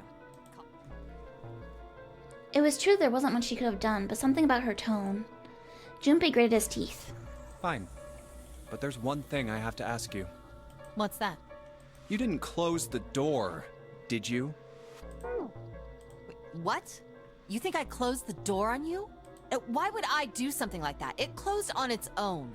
I told you before, if you die, then I die too. Yeah, why would she intentionally kill us? Yeah, I guess so. It seemed that an accident was the only explanation for the door's closure. If she'd really wanted to kill us, all she had to do was bar the door from the outside. But she didn't. Well, she didn't do anything. She's only lazy, or negligent at least. Not an attempted murderer. Junpei swallowed his anger and did his best to apologize. Well, I'm sorry. I'm sorry I doubted you. Oh, yes, well that's all right. As long as you understand. Lotus looked away and twirled her hair between her fingertips. His vengeance against the grill complete, Santa swaggered back towards Junpei and Lotus. Hey, no more screwing around, you two. Break time's over. Especially for you, lady. You've just been sitting on that fat ass of yours while we were freezing to death. How rude! I was plenty busy. Yeah. How about you put all that energy into something besides bitching? Let's go. Back to work. I guess first thing is first would be grilling, right? Let's thaw this pork. I guess I'll put this meat on the grill. Hey, what are you doing? What are you gonna do if the paper burns? Come on, it'll be fine. I mean, it's not like it's gonna burn right away, right? We just gotta keep an eye on it and the paper will be fine. Well, they can argue all they want. I'm gonna keep an eye on this pork. Cool, looks like it's about time. I'm gonna try taking the paper out. Junpei, be careful. Sweet of her to care, but I know what I'm... Ouch! See? I told you. Hey, what the hell are you doing? Hurry up and take the paper out. It's not coming out. This thing's frozen stiff, I can't get it out. So we're gonna have to cut the meat? Yeah, it looks that way.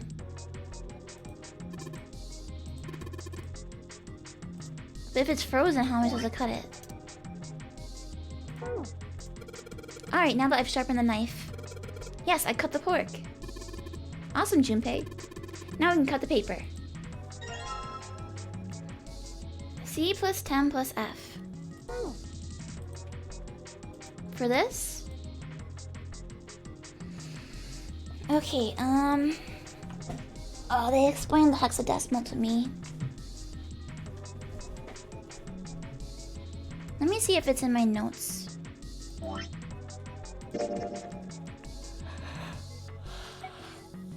Ah, ferocious roar. How do you not include that in here? Okay, let's look at the paper again. Where's my paper? Ah, thank you for updating the counter. Hexadecimal. I wonder if it's some kind of hint. Yeah, maybe. Junpei, do you remember what I told you about hexadecimal code earlier? Yeah, of course I do. Alright then, here's a little quiz for you. What would 9 plus F be in base 10?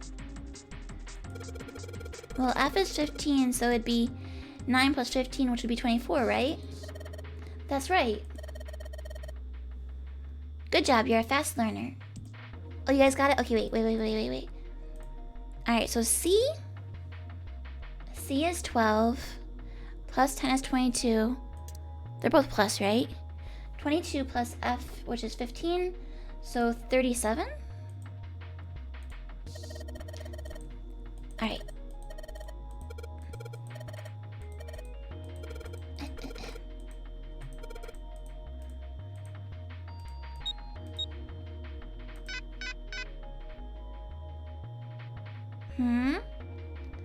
Okay, wait, maybe I don't actually add it?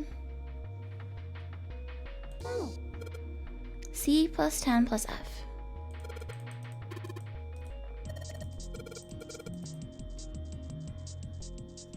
Alright, so C is 12, so 1,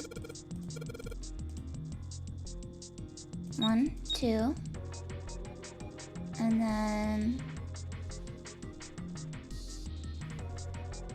it was 10, right? Huh?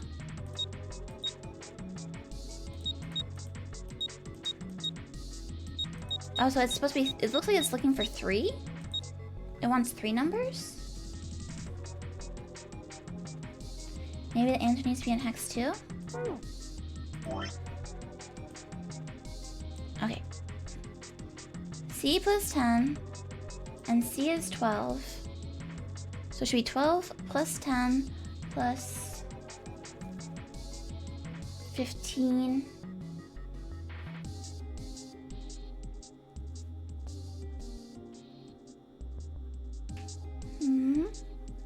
What am I supposed to do with that number, though?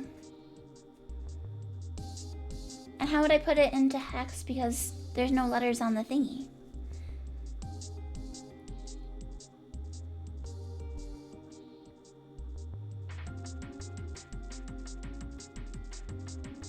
$37.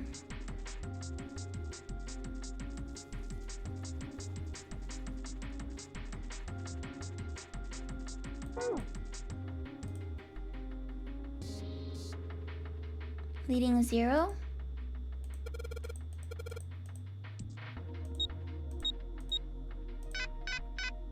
No. Okay, if the answer is 37.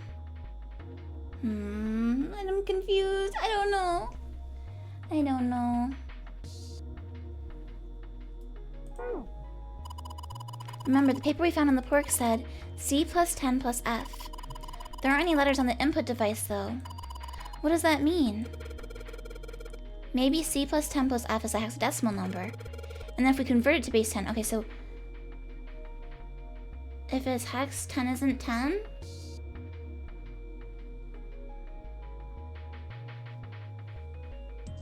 Because A is 10?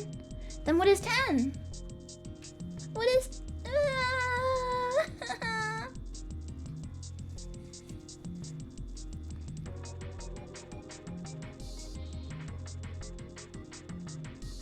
I don't remember how to do hexadecimal.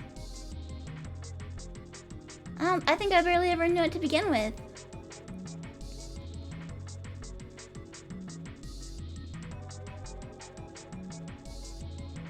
That 1 is 16, not 10? You mean that 10 is 16? Is that what you mean? So then it would be 12 plus 16, 28 plus 15. Oh. 53? 43? Did I do that right? Ah! It sounds like metal is falling. Well, I guess that went well. Yeah, the door opened. Good job, Jumpy. Saturn keycard. Huh. We didn't end up doing anything with the serving plates. Weird. Ba-doop, ba-doop. Yes, I think it's unlocked now. You did it, Jumpy. Let's get out of here. Yes, let's go. You found it. I think we've been here before. Yeah, we're on the other side now. A metal grate stretched from wall to wall. Beyond it were 2 elevators and the entrance to the kitchen. The elevators are over there, so that means... We went into the kitchen through that door and came out on this side. That means the map was right. Looks like. Then let's use it to plan our next move. Next move? Yeah, we need to decide where to go from here, don't we? He's right. Let's get started. From the looks of it, there are 4 possible routes. Let's just keep it simple and call them A, B, C, and D. Okay, so we're right here?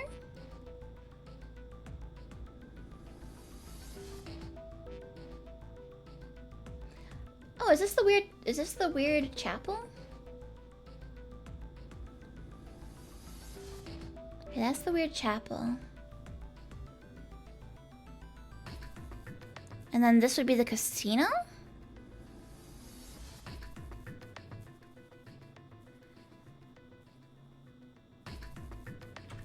First, A and B.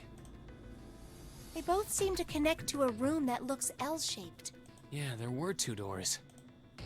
But they were both locked. We couldn't open them. Now, route C. This goes all the way to the main staircase. That means it's door 5, one of the numbered doors. Then do you think we would meet up with the other 4 after this hallway? No, I don't think we will. Why not? Look, there by the stairs. See how the gate is opened? When we went into the kitchen, it was closed, but it's open now. Oh, so they've got What past do you us think that first. means? They opened it. Oh, they're ahead of us. We're losing. Most likely. And if we take route C, we're going backwards. That would be pointless. Then that means... All 4 looked at the map. They all looked at the staircase, its lazy curve leading down deeper into the ship. Route D, then. D it is. Yup, Route D. Then we're set. They jogged down the stairs until they reached the C deck. Everything looks okay here. Let's check the next deck just to be sure. Yeah, just like I thought. D-deck is totally underwater. Just like the bottom of the central staircase. The water gazed back at them, its smooth surface like a great mirror. At least the water level hasn't really changed. Small comfort. May as well head back to C deck. What else is here? There are 2 elevators over there at the top of the stairs, just like the floor above. Hold on. These are kind of different. See? There's a card reader on the side. Another Yep, strange yep. mark. Hey, look! It's Lotus's symbol. Huh? See? It's the woman symbol with horns on it. That seems like... Oh, ouch, ouch, ouch, ouch, ouch, Yeah, he ouch. deserved that. Lois had taken hold of Junpei's hair. She began to shake him violently, and he thought he heard a low growl coming from her throat. What was that about the mark again? Nothing. Such violence. Junpei began to wonder if she was not the devil itself. With an uncomfortable smile, Jun spoke up. This is a Mercury symbol. The Mercury. horns symbolize the wings on Hermes' staff. Hermes, herpes, whatever. What? If we can't get this thing to work, these elevators aren't going anywhere. In other words, we need a key card with the Mercury symbol on it. Probably. I guess we can't get on then. Let's just disregard the elevators for now. How about this hallway on the left? Whoa, there's so many doors. Oh, this was the medical area. Damn it. I Try and think. search all these, the sun's gonna go down before we've done half of them. I think the sun already set. I have a feeling this ship is the only thing that's going to be going down anytime soon. That's even worse. Well, we can come back to this hallway later. Yeah, I think the big hospital room is nearby, and then this is the long hallway where we lost Snake in our first playthrough. Let's check the hallway on the other side, shall we? Time to head back to the stairs. To their right was a small hallway. And now the right hallway. Quickly they headed into it. It was approximately the same size as the alcove in front of the stairs. The hallway led towards the stern, and at its end was a set of double doors. There are doors here too. Well, I guess it's just 4 this time. Let's open them. All right, let's start with this one. Junpei nodded and grabbed the one closest to him. He gave it a small tug and felt it move. It isn't locked. I'm going to open it. Thrilled to have found an unlocked door, he threw it open.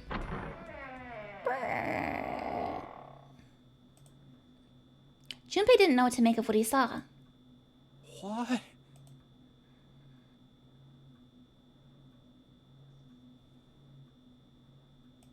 He simply stood unable to speak. The other simply stared open-mouthed. After a few long moments, Santa managed to speak. What the hell is this? This place is huge. A massive room stretched out in front of them, more of a cavern than a room. Its vastness was oppressive, and it bore down on the 4 companions. It was not empty, however. The entire room was filled with lines upon lines of beds. Oh, there are beds everywhere. They were simple things, little more than pipe and thin mattresses. Is this a hospital? He had at least been able to put a name to the harsh scent that pervaded the room. It definitely has the smell. Could be. Oh, had at last. See medicine cabinets and surgical tools.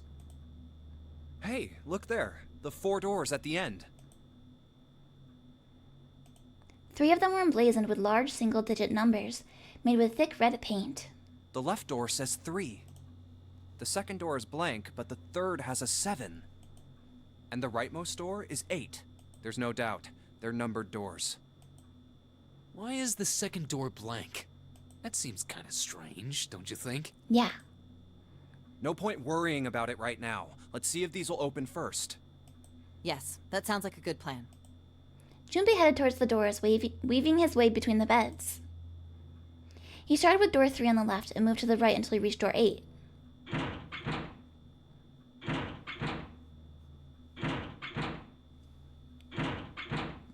Oh, it's no use. Well, of course. If it was that easy to open these doors, what would be the point of the notary game? We have to activate the red, or the numbered doors won't... Wait a minute. What's wrong? Look, the display on the red. There's nothing on it. Huh? Don't you remember? The red at the central staircase? If no one was inside, it said vacant. Oh yeah, you're right. But this one... She's definitely one of the There's smartest nothing people on here. it. Right? I wonder if it's broken. Only one way to find out. It's not responding. All 4 of them took turns placing their hands over the red, but it refused to respond. They pulled at the lever and still it did nothing. As they soon discovered, it wasn't only the red for door 8 that was behaving strangely. How about the red on door 7? And door 3? None of them are working. What does it mean? I knew it. They're broken. Zero sure sucks at maintenance. No, that's impossible. You really think Zero, who prepared all of this, would make such a stupid, simple mistake? Maybe, but that doesn't explain why this thing ain't working. It was at that moment that they heard a voice from behind them. I believe the bottom of the device has been removed. It's Snake! They spun around to see. Snake! But it was more than just Snake. Ace! Clover! 7! Although they were glad to see one another, it wasn't terribly surprising that they had. It had been the other party who'd opened the gate in front of the kitchen. It wasn't unreasonable that they'd bump into one another eventually. The rest of Snake's team, however, did look rather surprised. How did you guys... How did you end up here? That's my line? Is he the only one that doesn't have, like, pupils? Perhaps we should exchange information. After a moment of silence and surprise, everyone suddenly began to talk, desperate to exchange information. They talked about the rooms they'd been through and how they'd ended up in the same place. Of course, none of it was very useful information, but that hardly mattered. They were happy to simply see one another again. Although the level of cheer varied greatly from person to person, each one of them was wearing some manner of smile. Almost as though they'd already forgotten about the death of the 9th man. I never liked that guy anyway. No, thought Junpei, perhaps that wasn't it. Perhaps thoughts of his death were what drove them to smile at one another. See, some of the dialogue is repeated from our first playthrough. I'm pretty sure that if we use auto, it'll stop if there's new stuff, hopefully.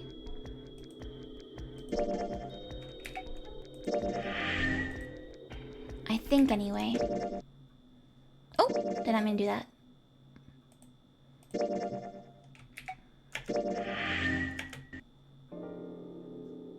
Alright, let's see what happens if we try auto.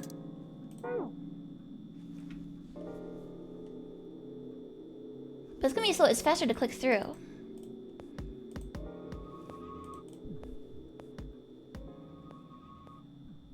It's hard. It doesn't have that. Because it's an older game, it doesn't have like the modern like skip that like visual novels usually have nowadays.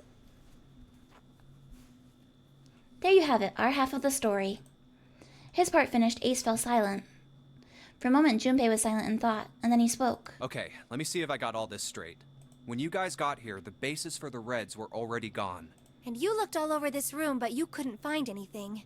So you figured... that there might be something in the hallway with all the doors. So you went and had a look? Yeah. And while you were looking around, you heard voices. Uh-huh. Oh, our So voices. you followed the voices and came back here. Indeed. And that was how we found you. Why don't we check those 3 reds again, just in case? You're right. Huh. There's a long, thin gap on the bottom. I think it's a slot for something. Probably electronic. Well, this isn't good. Hey, Vexy. Hello. If the red is inactive, we can't keep going. Well, what about that hallway over there? Isn't there anywhere else we can go? No, there isn't. There are plenty more hospital rooms, but nothing else. Hospital rooms. That's what's behind all those doors? Yes. There are a number of individual rooms in addition to this large one. There was a door at the end of the hallway, but it was locked. There was an astrological symbol engraved near the keyhole, however. Oh, is it the Mercury one? I was able to get a good feel of it. I believe it was the symbol of Jupiter. Jupiter. Not again. Those goddamn things are everywhere. I wonder what they all mean. For a moment, everyone was silent, deep in thought. While we're asking what things mean, what's the deal with this room? I mean, I thought this was a cruise ship, but I can't imagine a cruise ship would have a hospital like this. Of all people, it was Seven who answered, and with calm confidence. Well, I figure it's probably a hospital We ship. talked about this previously. Chances are it's the Gigantic. Is this my first time playing? We just finished our first route earlier today. And this is my second one. The Gigantic? My first ending was not very good. I got knocked out, and a bunch of people were dead. What is this gigantic? Okay, I think I can skip through this because we've had this conversation with him before. She was a sister, actually, Gigantic. They into the British. She went once seen at soon enough. Which, but the Gigantic. So you're saying this? Yeah. That's Pipe down. What, the Proof? proof that... Well, this. So. Oh, no, lie. Well. Will all the dialogue be the same until I go in the next door? Yeah. Hey!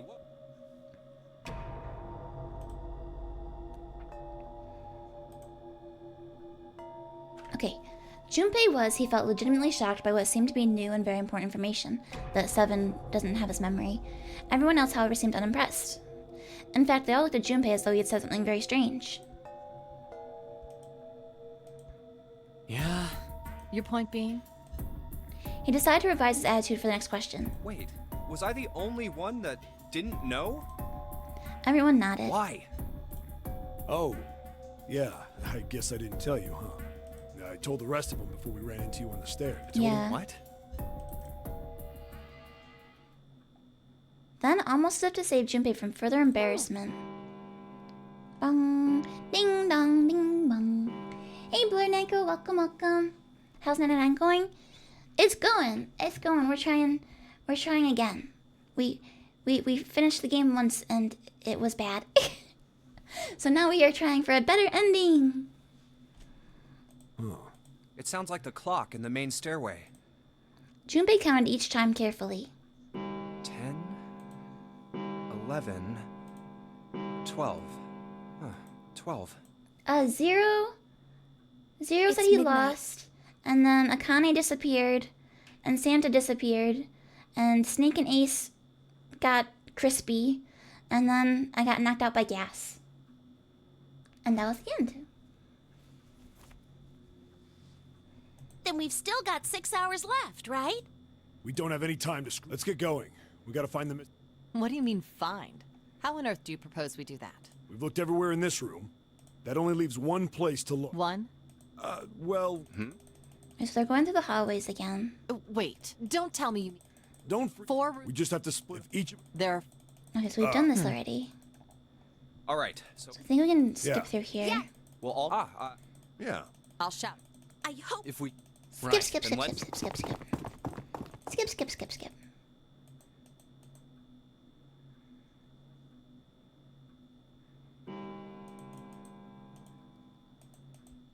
It's a 1.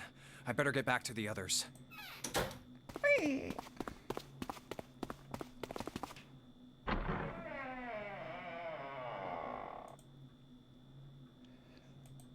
He jogged through the entrance of the large hospital room to find 6 of the others already there. Huh? Okay, so Snake still went missing. Okay. Let's stop to advanced. What are they doing over there? And we'll let it skip ahead. What happened, guys? Jumpy, look!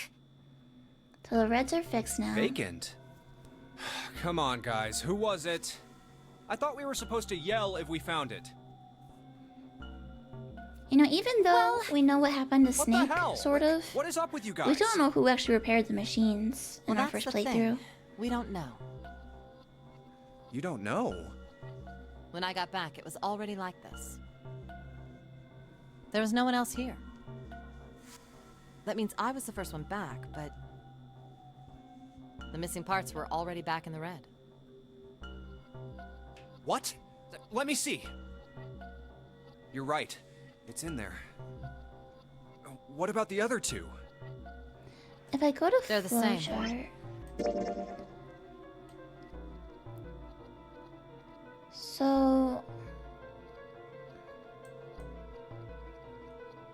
I think we can just skip to this point, maybe? Can we? Maybe? Well, we really don't have a choice now. Alright, I'll be right back real quick, guys. I had bubble tea before stream, and I have to go to the bathroom. I'll be right back.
We can't let his sacrifice go to waste, right? Like you even mean that. You say something? No, nothing. Yeah, but we're not done choosing yet, are we? Huh? What do you mean? Okay, this is right after Ace knocks himself out. Gotcha. Oh, thank you for the pets, Cubic, thank you. And yes, there's a flow chart that shows the different paths to the game. So you can see last time we basically went down the middle straight. You can see the ending we got there. So 1, 2, 3, 4, 5. Looks like there's 5 endings.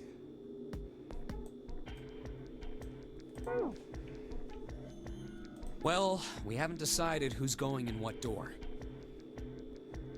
Ah, yes. Yes, that's true.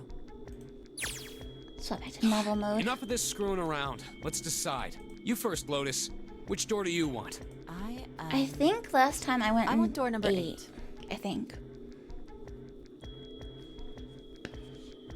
It's the same number as my bracelet number. Got it. You're 8. You're next, 7. Which one do you want? I'll take 7. I can't get along with that old lady. What? What did you just say? Alright. Who? Oh, You guys finished All right. bantering? Junpei, which door do you... I want door 3. I want to go through door number 3. Nope, you can't. Why? Huh? Why? Because it's impossible. It's impossible? If we split ourselves into 3 and 3, then we give up on going through door 3. Why? Let's... Yeah, I guess there's only 6 of us right now. No, wait. Because Ace is knocked out. 9th man dead. Snake MIA. Ace knocked out. The bracelet numbers for the 6 of us But I want to go through door number 3. 5, 6, 7, 8. There are 2 combinations that can go through door 3 with 3 people. 3, 4, 5, or 6, 7, 8. That's it. Of course, 2 teams can't go through the same door. I see. That means one team would get left behind. Yeah, 2 of them can stay with Ace. I'm the main character. I want to find the body myself. That's right. That doesn't happen if we go through door 7 or 8? No, they're fine. We've got 3 options. Math. Option A, have 3, 5, and 4. Option B, 4, and option 3 and 4. Those are the only 3 options. At least if we want to get all 6 of us. Wait. That was when Junpei realized something. Plan A divides into 2 teams. Plan B divides into 2 teams. Plan C... Oh, this is where he was like, certain people can never be together. 5 and 6 can never be on. If we want all 6 of us to go through a door, then June... Oh yeah, June and I have to split up now. Have you mulled it over enough, or do you... Anyway, that's... You've got 2... You can't choose... If you Alright, choose... time to go through door number 8. 7.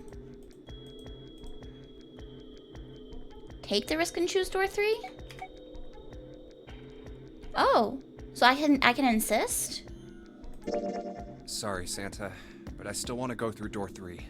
What? That's nuts! You've got to be crazy! Why the hell are you so obsessed with that door? Because I'm from the future. I'm just... Junpei paused. He swallowed the words he'd been about to say. I'm just curious about door 3. That's all. That doesn't explain shit! I've got a reason. I'd be happy to explain it to you if you'll just come with me. With that, he began walking towards the door. Their curiosity likely getting the better of them, the others followed.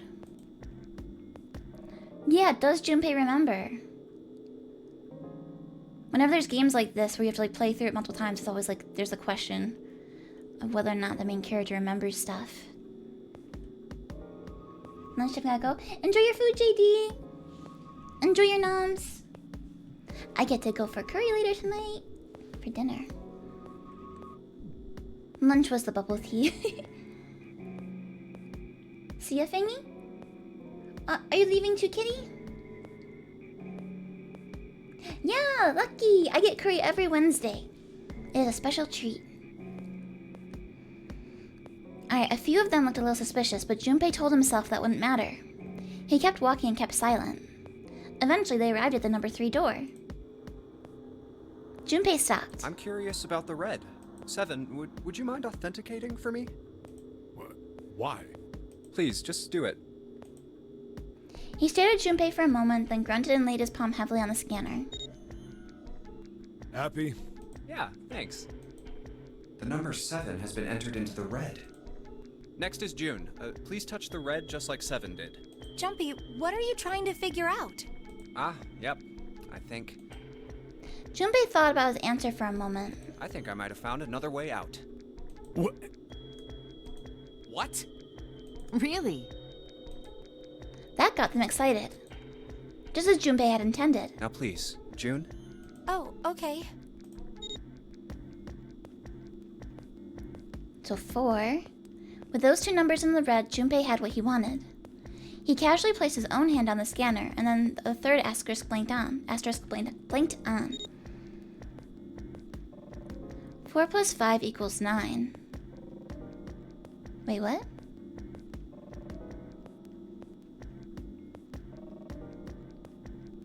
But you have...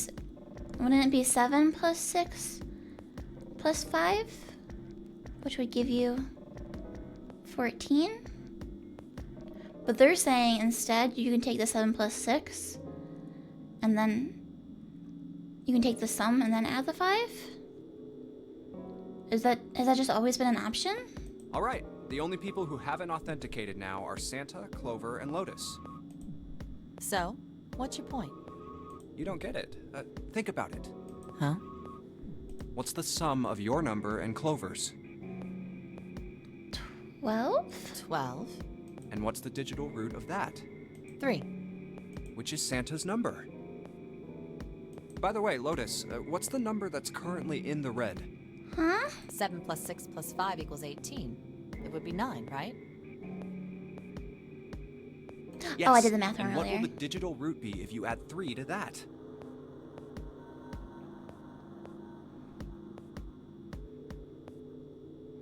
So then 12. So you get... what? 3. The door's number. There you go. Hey, Huh? wait a minute. What the hell are you up to? I'm not up to anything. I'm just waiting. Waiting for what? I'm waiting for the balance to shift. Balance? Santa, or Lotus and Clover. Once one of you moves, the others won't have a choice. So I'm waiting. Junpei laid his hand almost casually on the lever. You son of a bitch! You tricked us! I didn't know I was gonna do this. I didn't know this is what was gonna happen. I didn't even know the math could work out that way. Then all that stuff you were going on about is all bullshit! Bullshit? Huh. I don't think so. Didn't I tell you I'd figured out another way to get out of here? This is it. Why the hell would you do something like this? Junpei glanced at June. Jumpy. You did this just so you could go through the same door as June. That's it? Santa was furious. His face was red and flecks of spit flew from his lips as he spoke. Junpei closed his eyes calmly and then opened them again. So, who's it going to be? Santa or Lotus and Clover? Okay, so who's already scanned?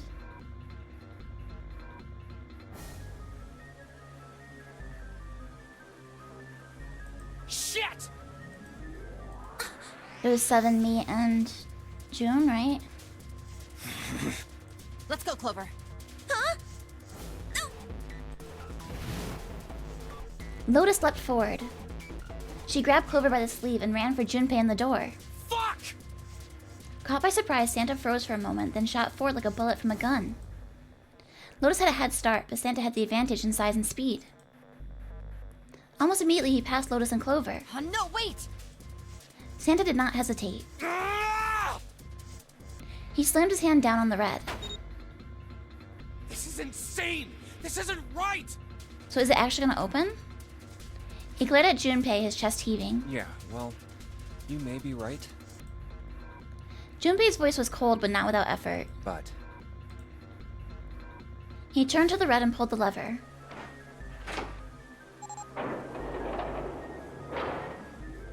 But why does that work? Why are you allowed to add some of the numbers early?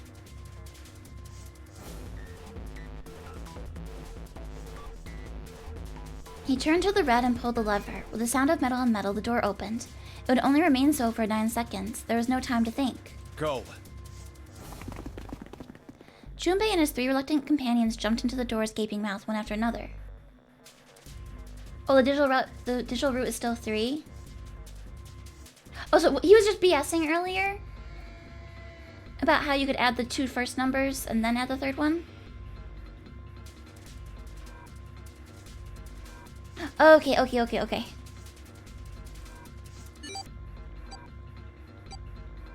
No sooner did they enter than an all too familiar noise sounded from their left wrists. The detonators had activated. Junpei looked back only once and saw Lotus and Clover on the other side of the closing door. No. They stood still, stopped where they had been when Santa reached the red. The defeat and desperation on their faces tore at Junpei's heart. Then the door closed and they were gone. You son of a bitch, Junpei! This isn't fair! Santa rounded on Junpei, lightning crackling in his eyes and his knuckles white. Do you realize what you just did? You leave them out there, and they can't... Shut it! That's enough! It hadn't been Junpei that spoke, but Seven. We gotta find the dead or none of this is gonna matter! The clock was ticking. The dead was their only chance at survival. Unless they could find it and deactivate their detonators, the 4 of them would be... We got less than a minute left! No time for screwing around! Get moving! Damn it! You and I are not done yet, bastard! They scattered and began to scour the room. The deactivation device was nowhere to be found. Where the hell is it? Corridors stretched out in 3 directions, but everyone was blocked off by a wall of metal. There was only one way out. One other door. Over there! It's gotta be behind the door! Seven ran for the door, a rusty iron thing. His large hands grabbed hold of the handle and pulled. Damn, it's pitch dark inside. Yeah, they don't know that the doors lead back to each other yet. Can't see a thing!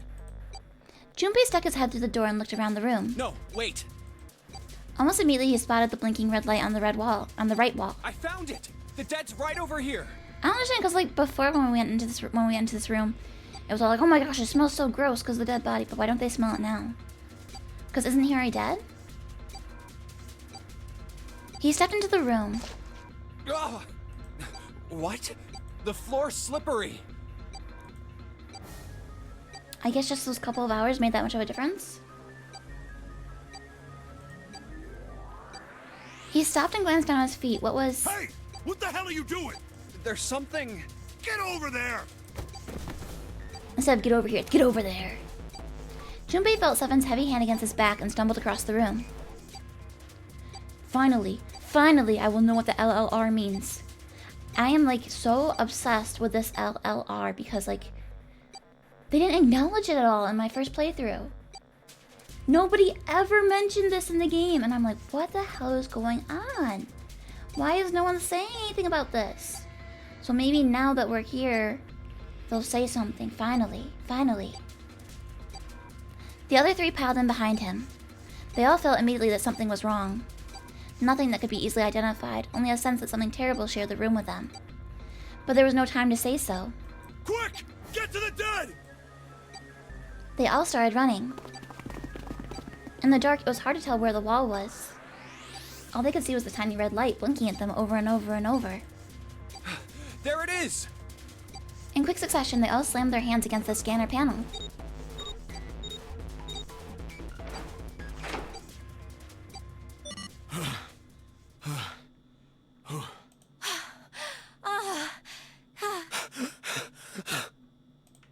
Seven leaned against the wall, gulping air. As his breathing began to return to normal, he glanced at his left wrist and grunted. It stopped. It stopped.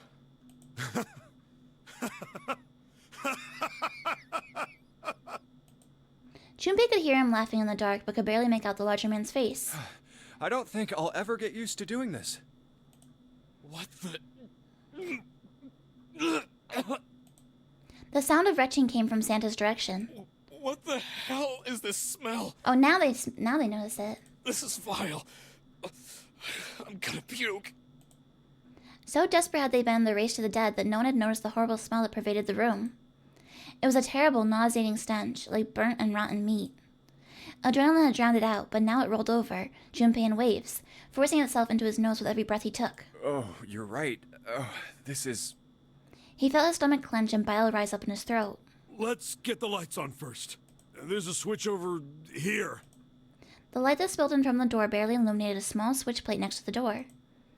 Slowly, with the toll of the last few minutes apparent in his gait, Seven walked towards it.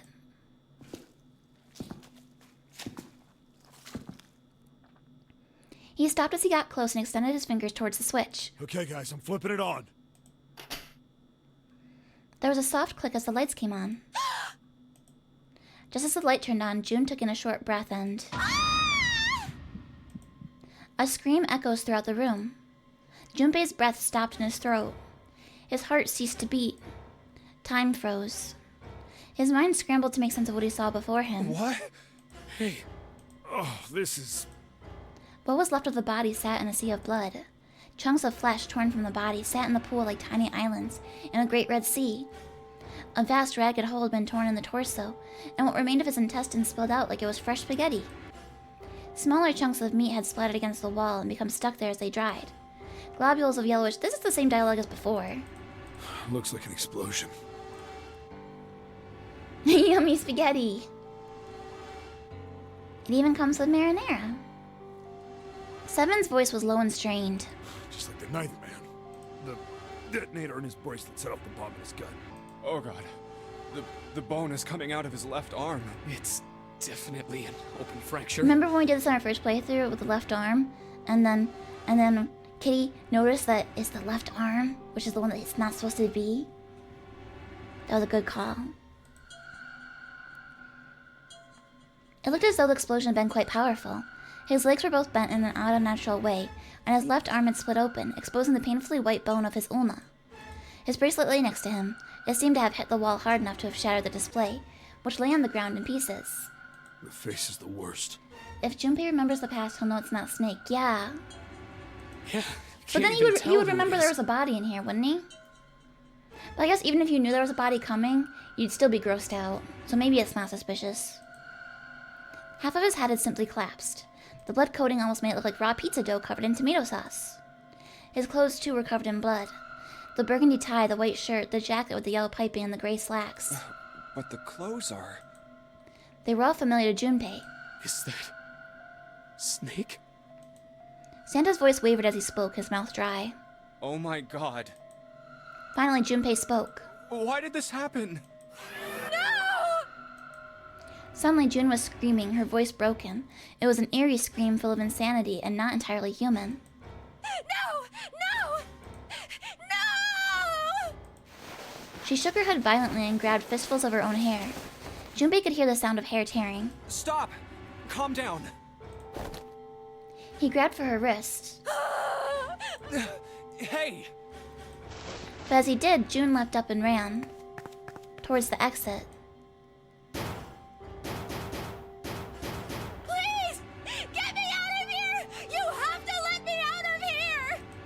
She screamed at the door and her fist slammed against it with a hollow sound. Junpei could see drops of blood on her knuckles. Why are you doing these horrible things to us? What did we do to deserve this? June. She screamed again, a desperate, mindless cry. Her fist flailed against the door. Get me out of here! Please! Please, just let me out! June. Junpei couldn't watch anymore. He ran to June and wrapped his arm around her, pulling the screaming girl away from the door. Calm down. No! Get off of me! Let me go! Let me go! Please, calm down. That's what you should do when someone's upset. Just say, calm down. Yeah. No, don't do that. Don't do that. There's nothing more infuriating. She scrambled for a moment, her legs skittering across the floor, but her resistance didn't last long. As suddenly as her outburst had begun, it was over. The manic energy disappeared and her body went limp in Junpei's arms. June collapsed towards the floor and Junpei knelt down with her. He felt drops of something warm and wet. Was she crying? A moment later, she began to sob.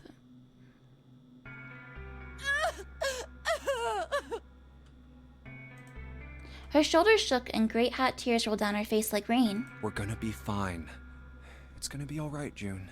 It's going to be okay, Connie. Her name was a whisper. I'll be here with you, okay? She nodded once. Thank you. Thank you so much, Jumpy. Her trembling voice pulled at Junpei's heart. He stroked her hair gently. His face was so close to her. The scent of her hair was nostalgic. Do you feel better? Yes, but I'd like to stay here for a little while at least. Jumpy's body is so warm.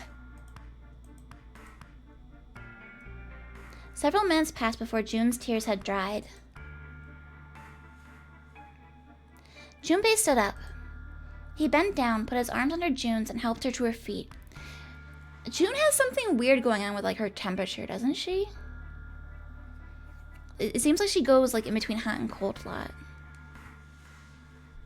Like with the fever and whatnot.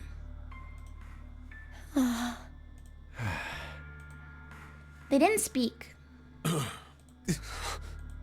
Neither did Seven or Santa. A person was dead. They had died in that room in a terrible way.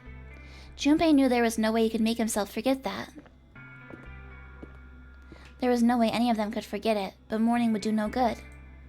They sped out to search the room, but each felt as if their heart was made of lead. We better get to it.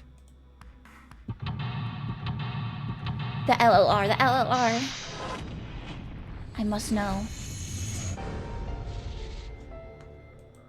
Because it's written in the blood, so it shouldn't be part of the puzzle.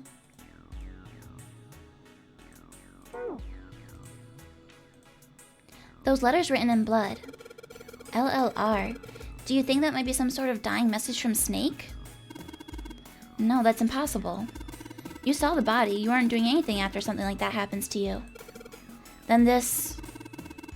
The way the blood is dried tells you it's real old. Whoever's blood this is, it ain't Snake's. Oh. Then you're saying this blood was put here a long time ago? Yeah. Wait, that's weird as heck. Oh, we can turn the light off and on?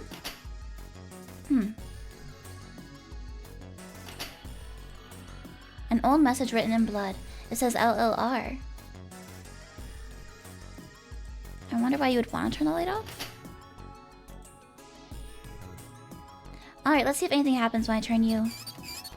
Nope, nothing. Not even a drop. Is the pipe clogged? Doesn't look like the shower works. The divider between the stalls. On the other side of this wall. No, I don't want to think about that. That's where we came in. I guess it's not locked, but there ain't really any point. All that's out there is the numbered door. We can't go back through the numbered door even if we want to. I misunderstood. I thought we came from this way, and when we were going out this way. Okay, so this is different than I thought it was. Oh? There's a piece of paper tied to this pipe with a wire. Notice, drainage valve operation. Please do not flush the water in these pipes. Doing so may cause the drain to overflow.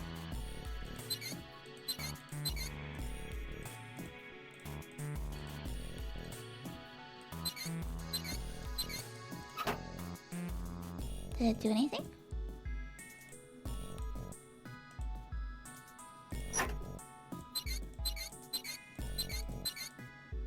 There are size handles for adjusting the valves.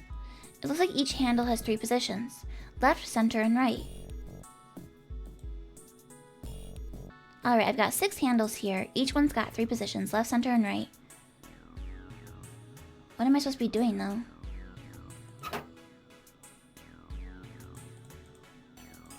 There's water coming out of the shower head. Let's see if... Shoot, that's hot! Really hot! Man, that water must be just about boiling.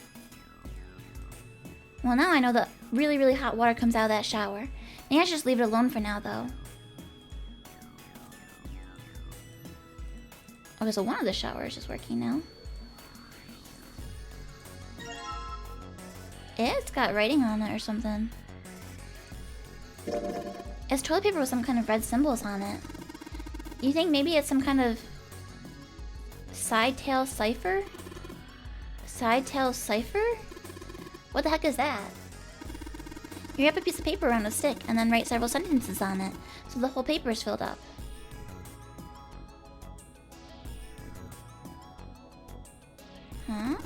and then you unwrap the paper and you can't tell what the original message was, right? That's how it works, more or less. Then to decipher it, you gotta have a stick that's the same diameter as the original one. Same diameter as the original one, huh? Yeah.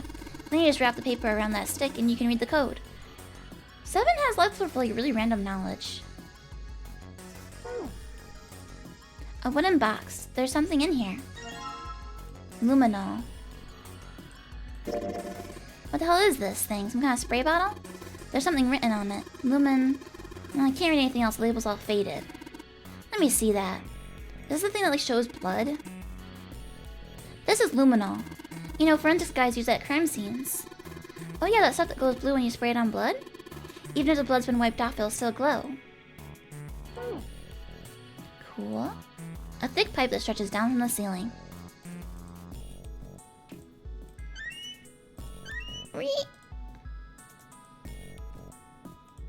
Junpei reached for the broom, and as he grabbed it, he heard a soft voice from behind him. It was June. The rabbit hutch. Huh? He turned around. June still looked sadly pale, but there was a smile on her face. Oh, you just reminded me of it. The rabbit hutch, I mean. At school? How did I remind you of something like that? Jumpy and the broom. You're always playing around with the broom in front of the rabbit hutch. I was. Don't you remember? Junpei stared at the broom in his hand. You mean you don't remember that summer either? She looked very sad. He shook his head. Of course I remember. How could I forget something like that? It was terrible. What was terrible? We have some kind of traumatic childhood backstory that they've never mentioned? They were in 6th grade. Junpei and June had been assigned to take care of the classroom pets, the rabbits.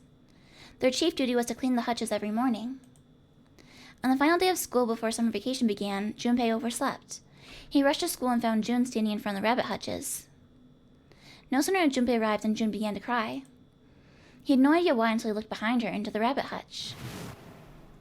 The first thing he saw was blood. The hutch was filled with dead bodies of the rabbits. Even after their teachers and friends came to see what the commotion was, June couldn't stop crying. I just kept crying and crying until you came over. You held my hand, and you looked very serious, and you said, "Don't cry. I'm gonna catch the person who did this." After you told me that, I finally stopped crying. Well, the real fun started after you quit crying. And that person I caught was Zero, and he was falsely accused, and he's getting his revenge now. You told me we were gonna catch the killer together. June smiled, and a little of the flush of life returned to her cheeks. Then we decided that we'd ambush them. Yeah, I remember. The school also kept roosters and guinea pigs. Junpei and June had decided the murder would likely return to finish off the rest of the animals. They would ambush the killer at night. Junpei and June hid behind the hutch at dusk and waited. It was a warm summer night. The quiet sound of crickets whispered through the air. As the sun went down, the stars began to wink at them from the sky. And June's, Akane Kuroshiki's face, that night was something Junpei knew he would never forget as long as he lived. But the murderer never showed up. We waited for them all summer vacation, and they never showed up. Yeah, but the animals didn't get attacked either. I think all that work amounted to something, you know? She did it, and then she used it as an excuse to hang out with him a bunch. He'd felt the same way, but it was good to hear her say it. Although, you know, if you think about it, we were probably taking on a lot more than we could handle. What do you mean? She looked up at him confused. Oh, come on, we were just kids. If whoever killed the rabbits had actually showed up, they probably would have had a knife or something. I mean, you must have been pretty worried, right? I wasn't worried. Because you were there with me. She blushed furiously. Well, you know, no one else wanted to take care of the animals. Clearly embarrassed, she tried desperately to change the subject. I was the only one who asked to do it at first. Yeah, well, boys don't really want to bother with taking care of animals, you know? Well, yeah, but you asked to do it after I did, didn't you? If it wasn't the rabbits, they were going to make me do something else. You know how that school was. I figured it'd be better if I was working with somebody who wasn't too much of a loudmouth, right? Somebody who wasn't going to tell on me if I felt like blowing it off. Really? That's why you volunteered? Why are we crushing her perception of us? Yeah, it is. He nodded quickly and much too earnestly, and then quickly looked away at something very important. Really? Of course. Oh, he's lying. He just did it because he had a crush on her. That hadn't been the reason, of course. He'd asked to take care of the rabbit so that he could be near June. But it had been so long ago, he couldn't bring himself to tell her how he'd felt back then. It would be embarrassing. He took a quick breath to clear his head, tossed the broom up, and then snatched it out of the air. Well, we don't really have time to be walking down memory lane like this, you know? We've got to figure out a way out of this room. Otherwise... Yes. I'm gonna look over there. June nodded curtly, then turned and walked away. I should get back to it myself. Ah! That's right. The pool of blood. Junpei turned around and looked at the room. At Snake's body. Chunks of flesh and organs still lay on the floor. Going on and on about old times right next to a corpse? What were we doing? Well, maybe it was because we're in this mess. Despite such a situation, or perhaps because of it, the mind turned to the farthest thing from death that it could find. Still, Junpei couldn't help but feel a twinge of guilt at wanting so desperately to live when Snake lay dead before him. I have to survive, no matter the cost. I need to make sure she gets out too. As he stared at the clumps of blackened flesh, all Junpei could think of was how much he wanted to live. Broom! Okay, I'm gonna save here, friends. And we will have to pick this up next week. We'll save. Thank you for hanging out with me today, everybody. I hope you had fun.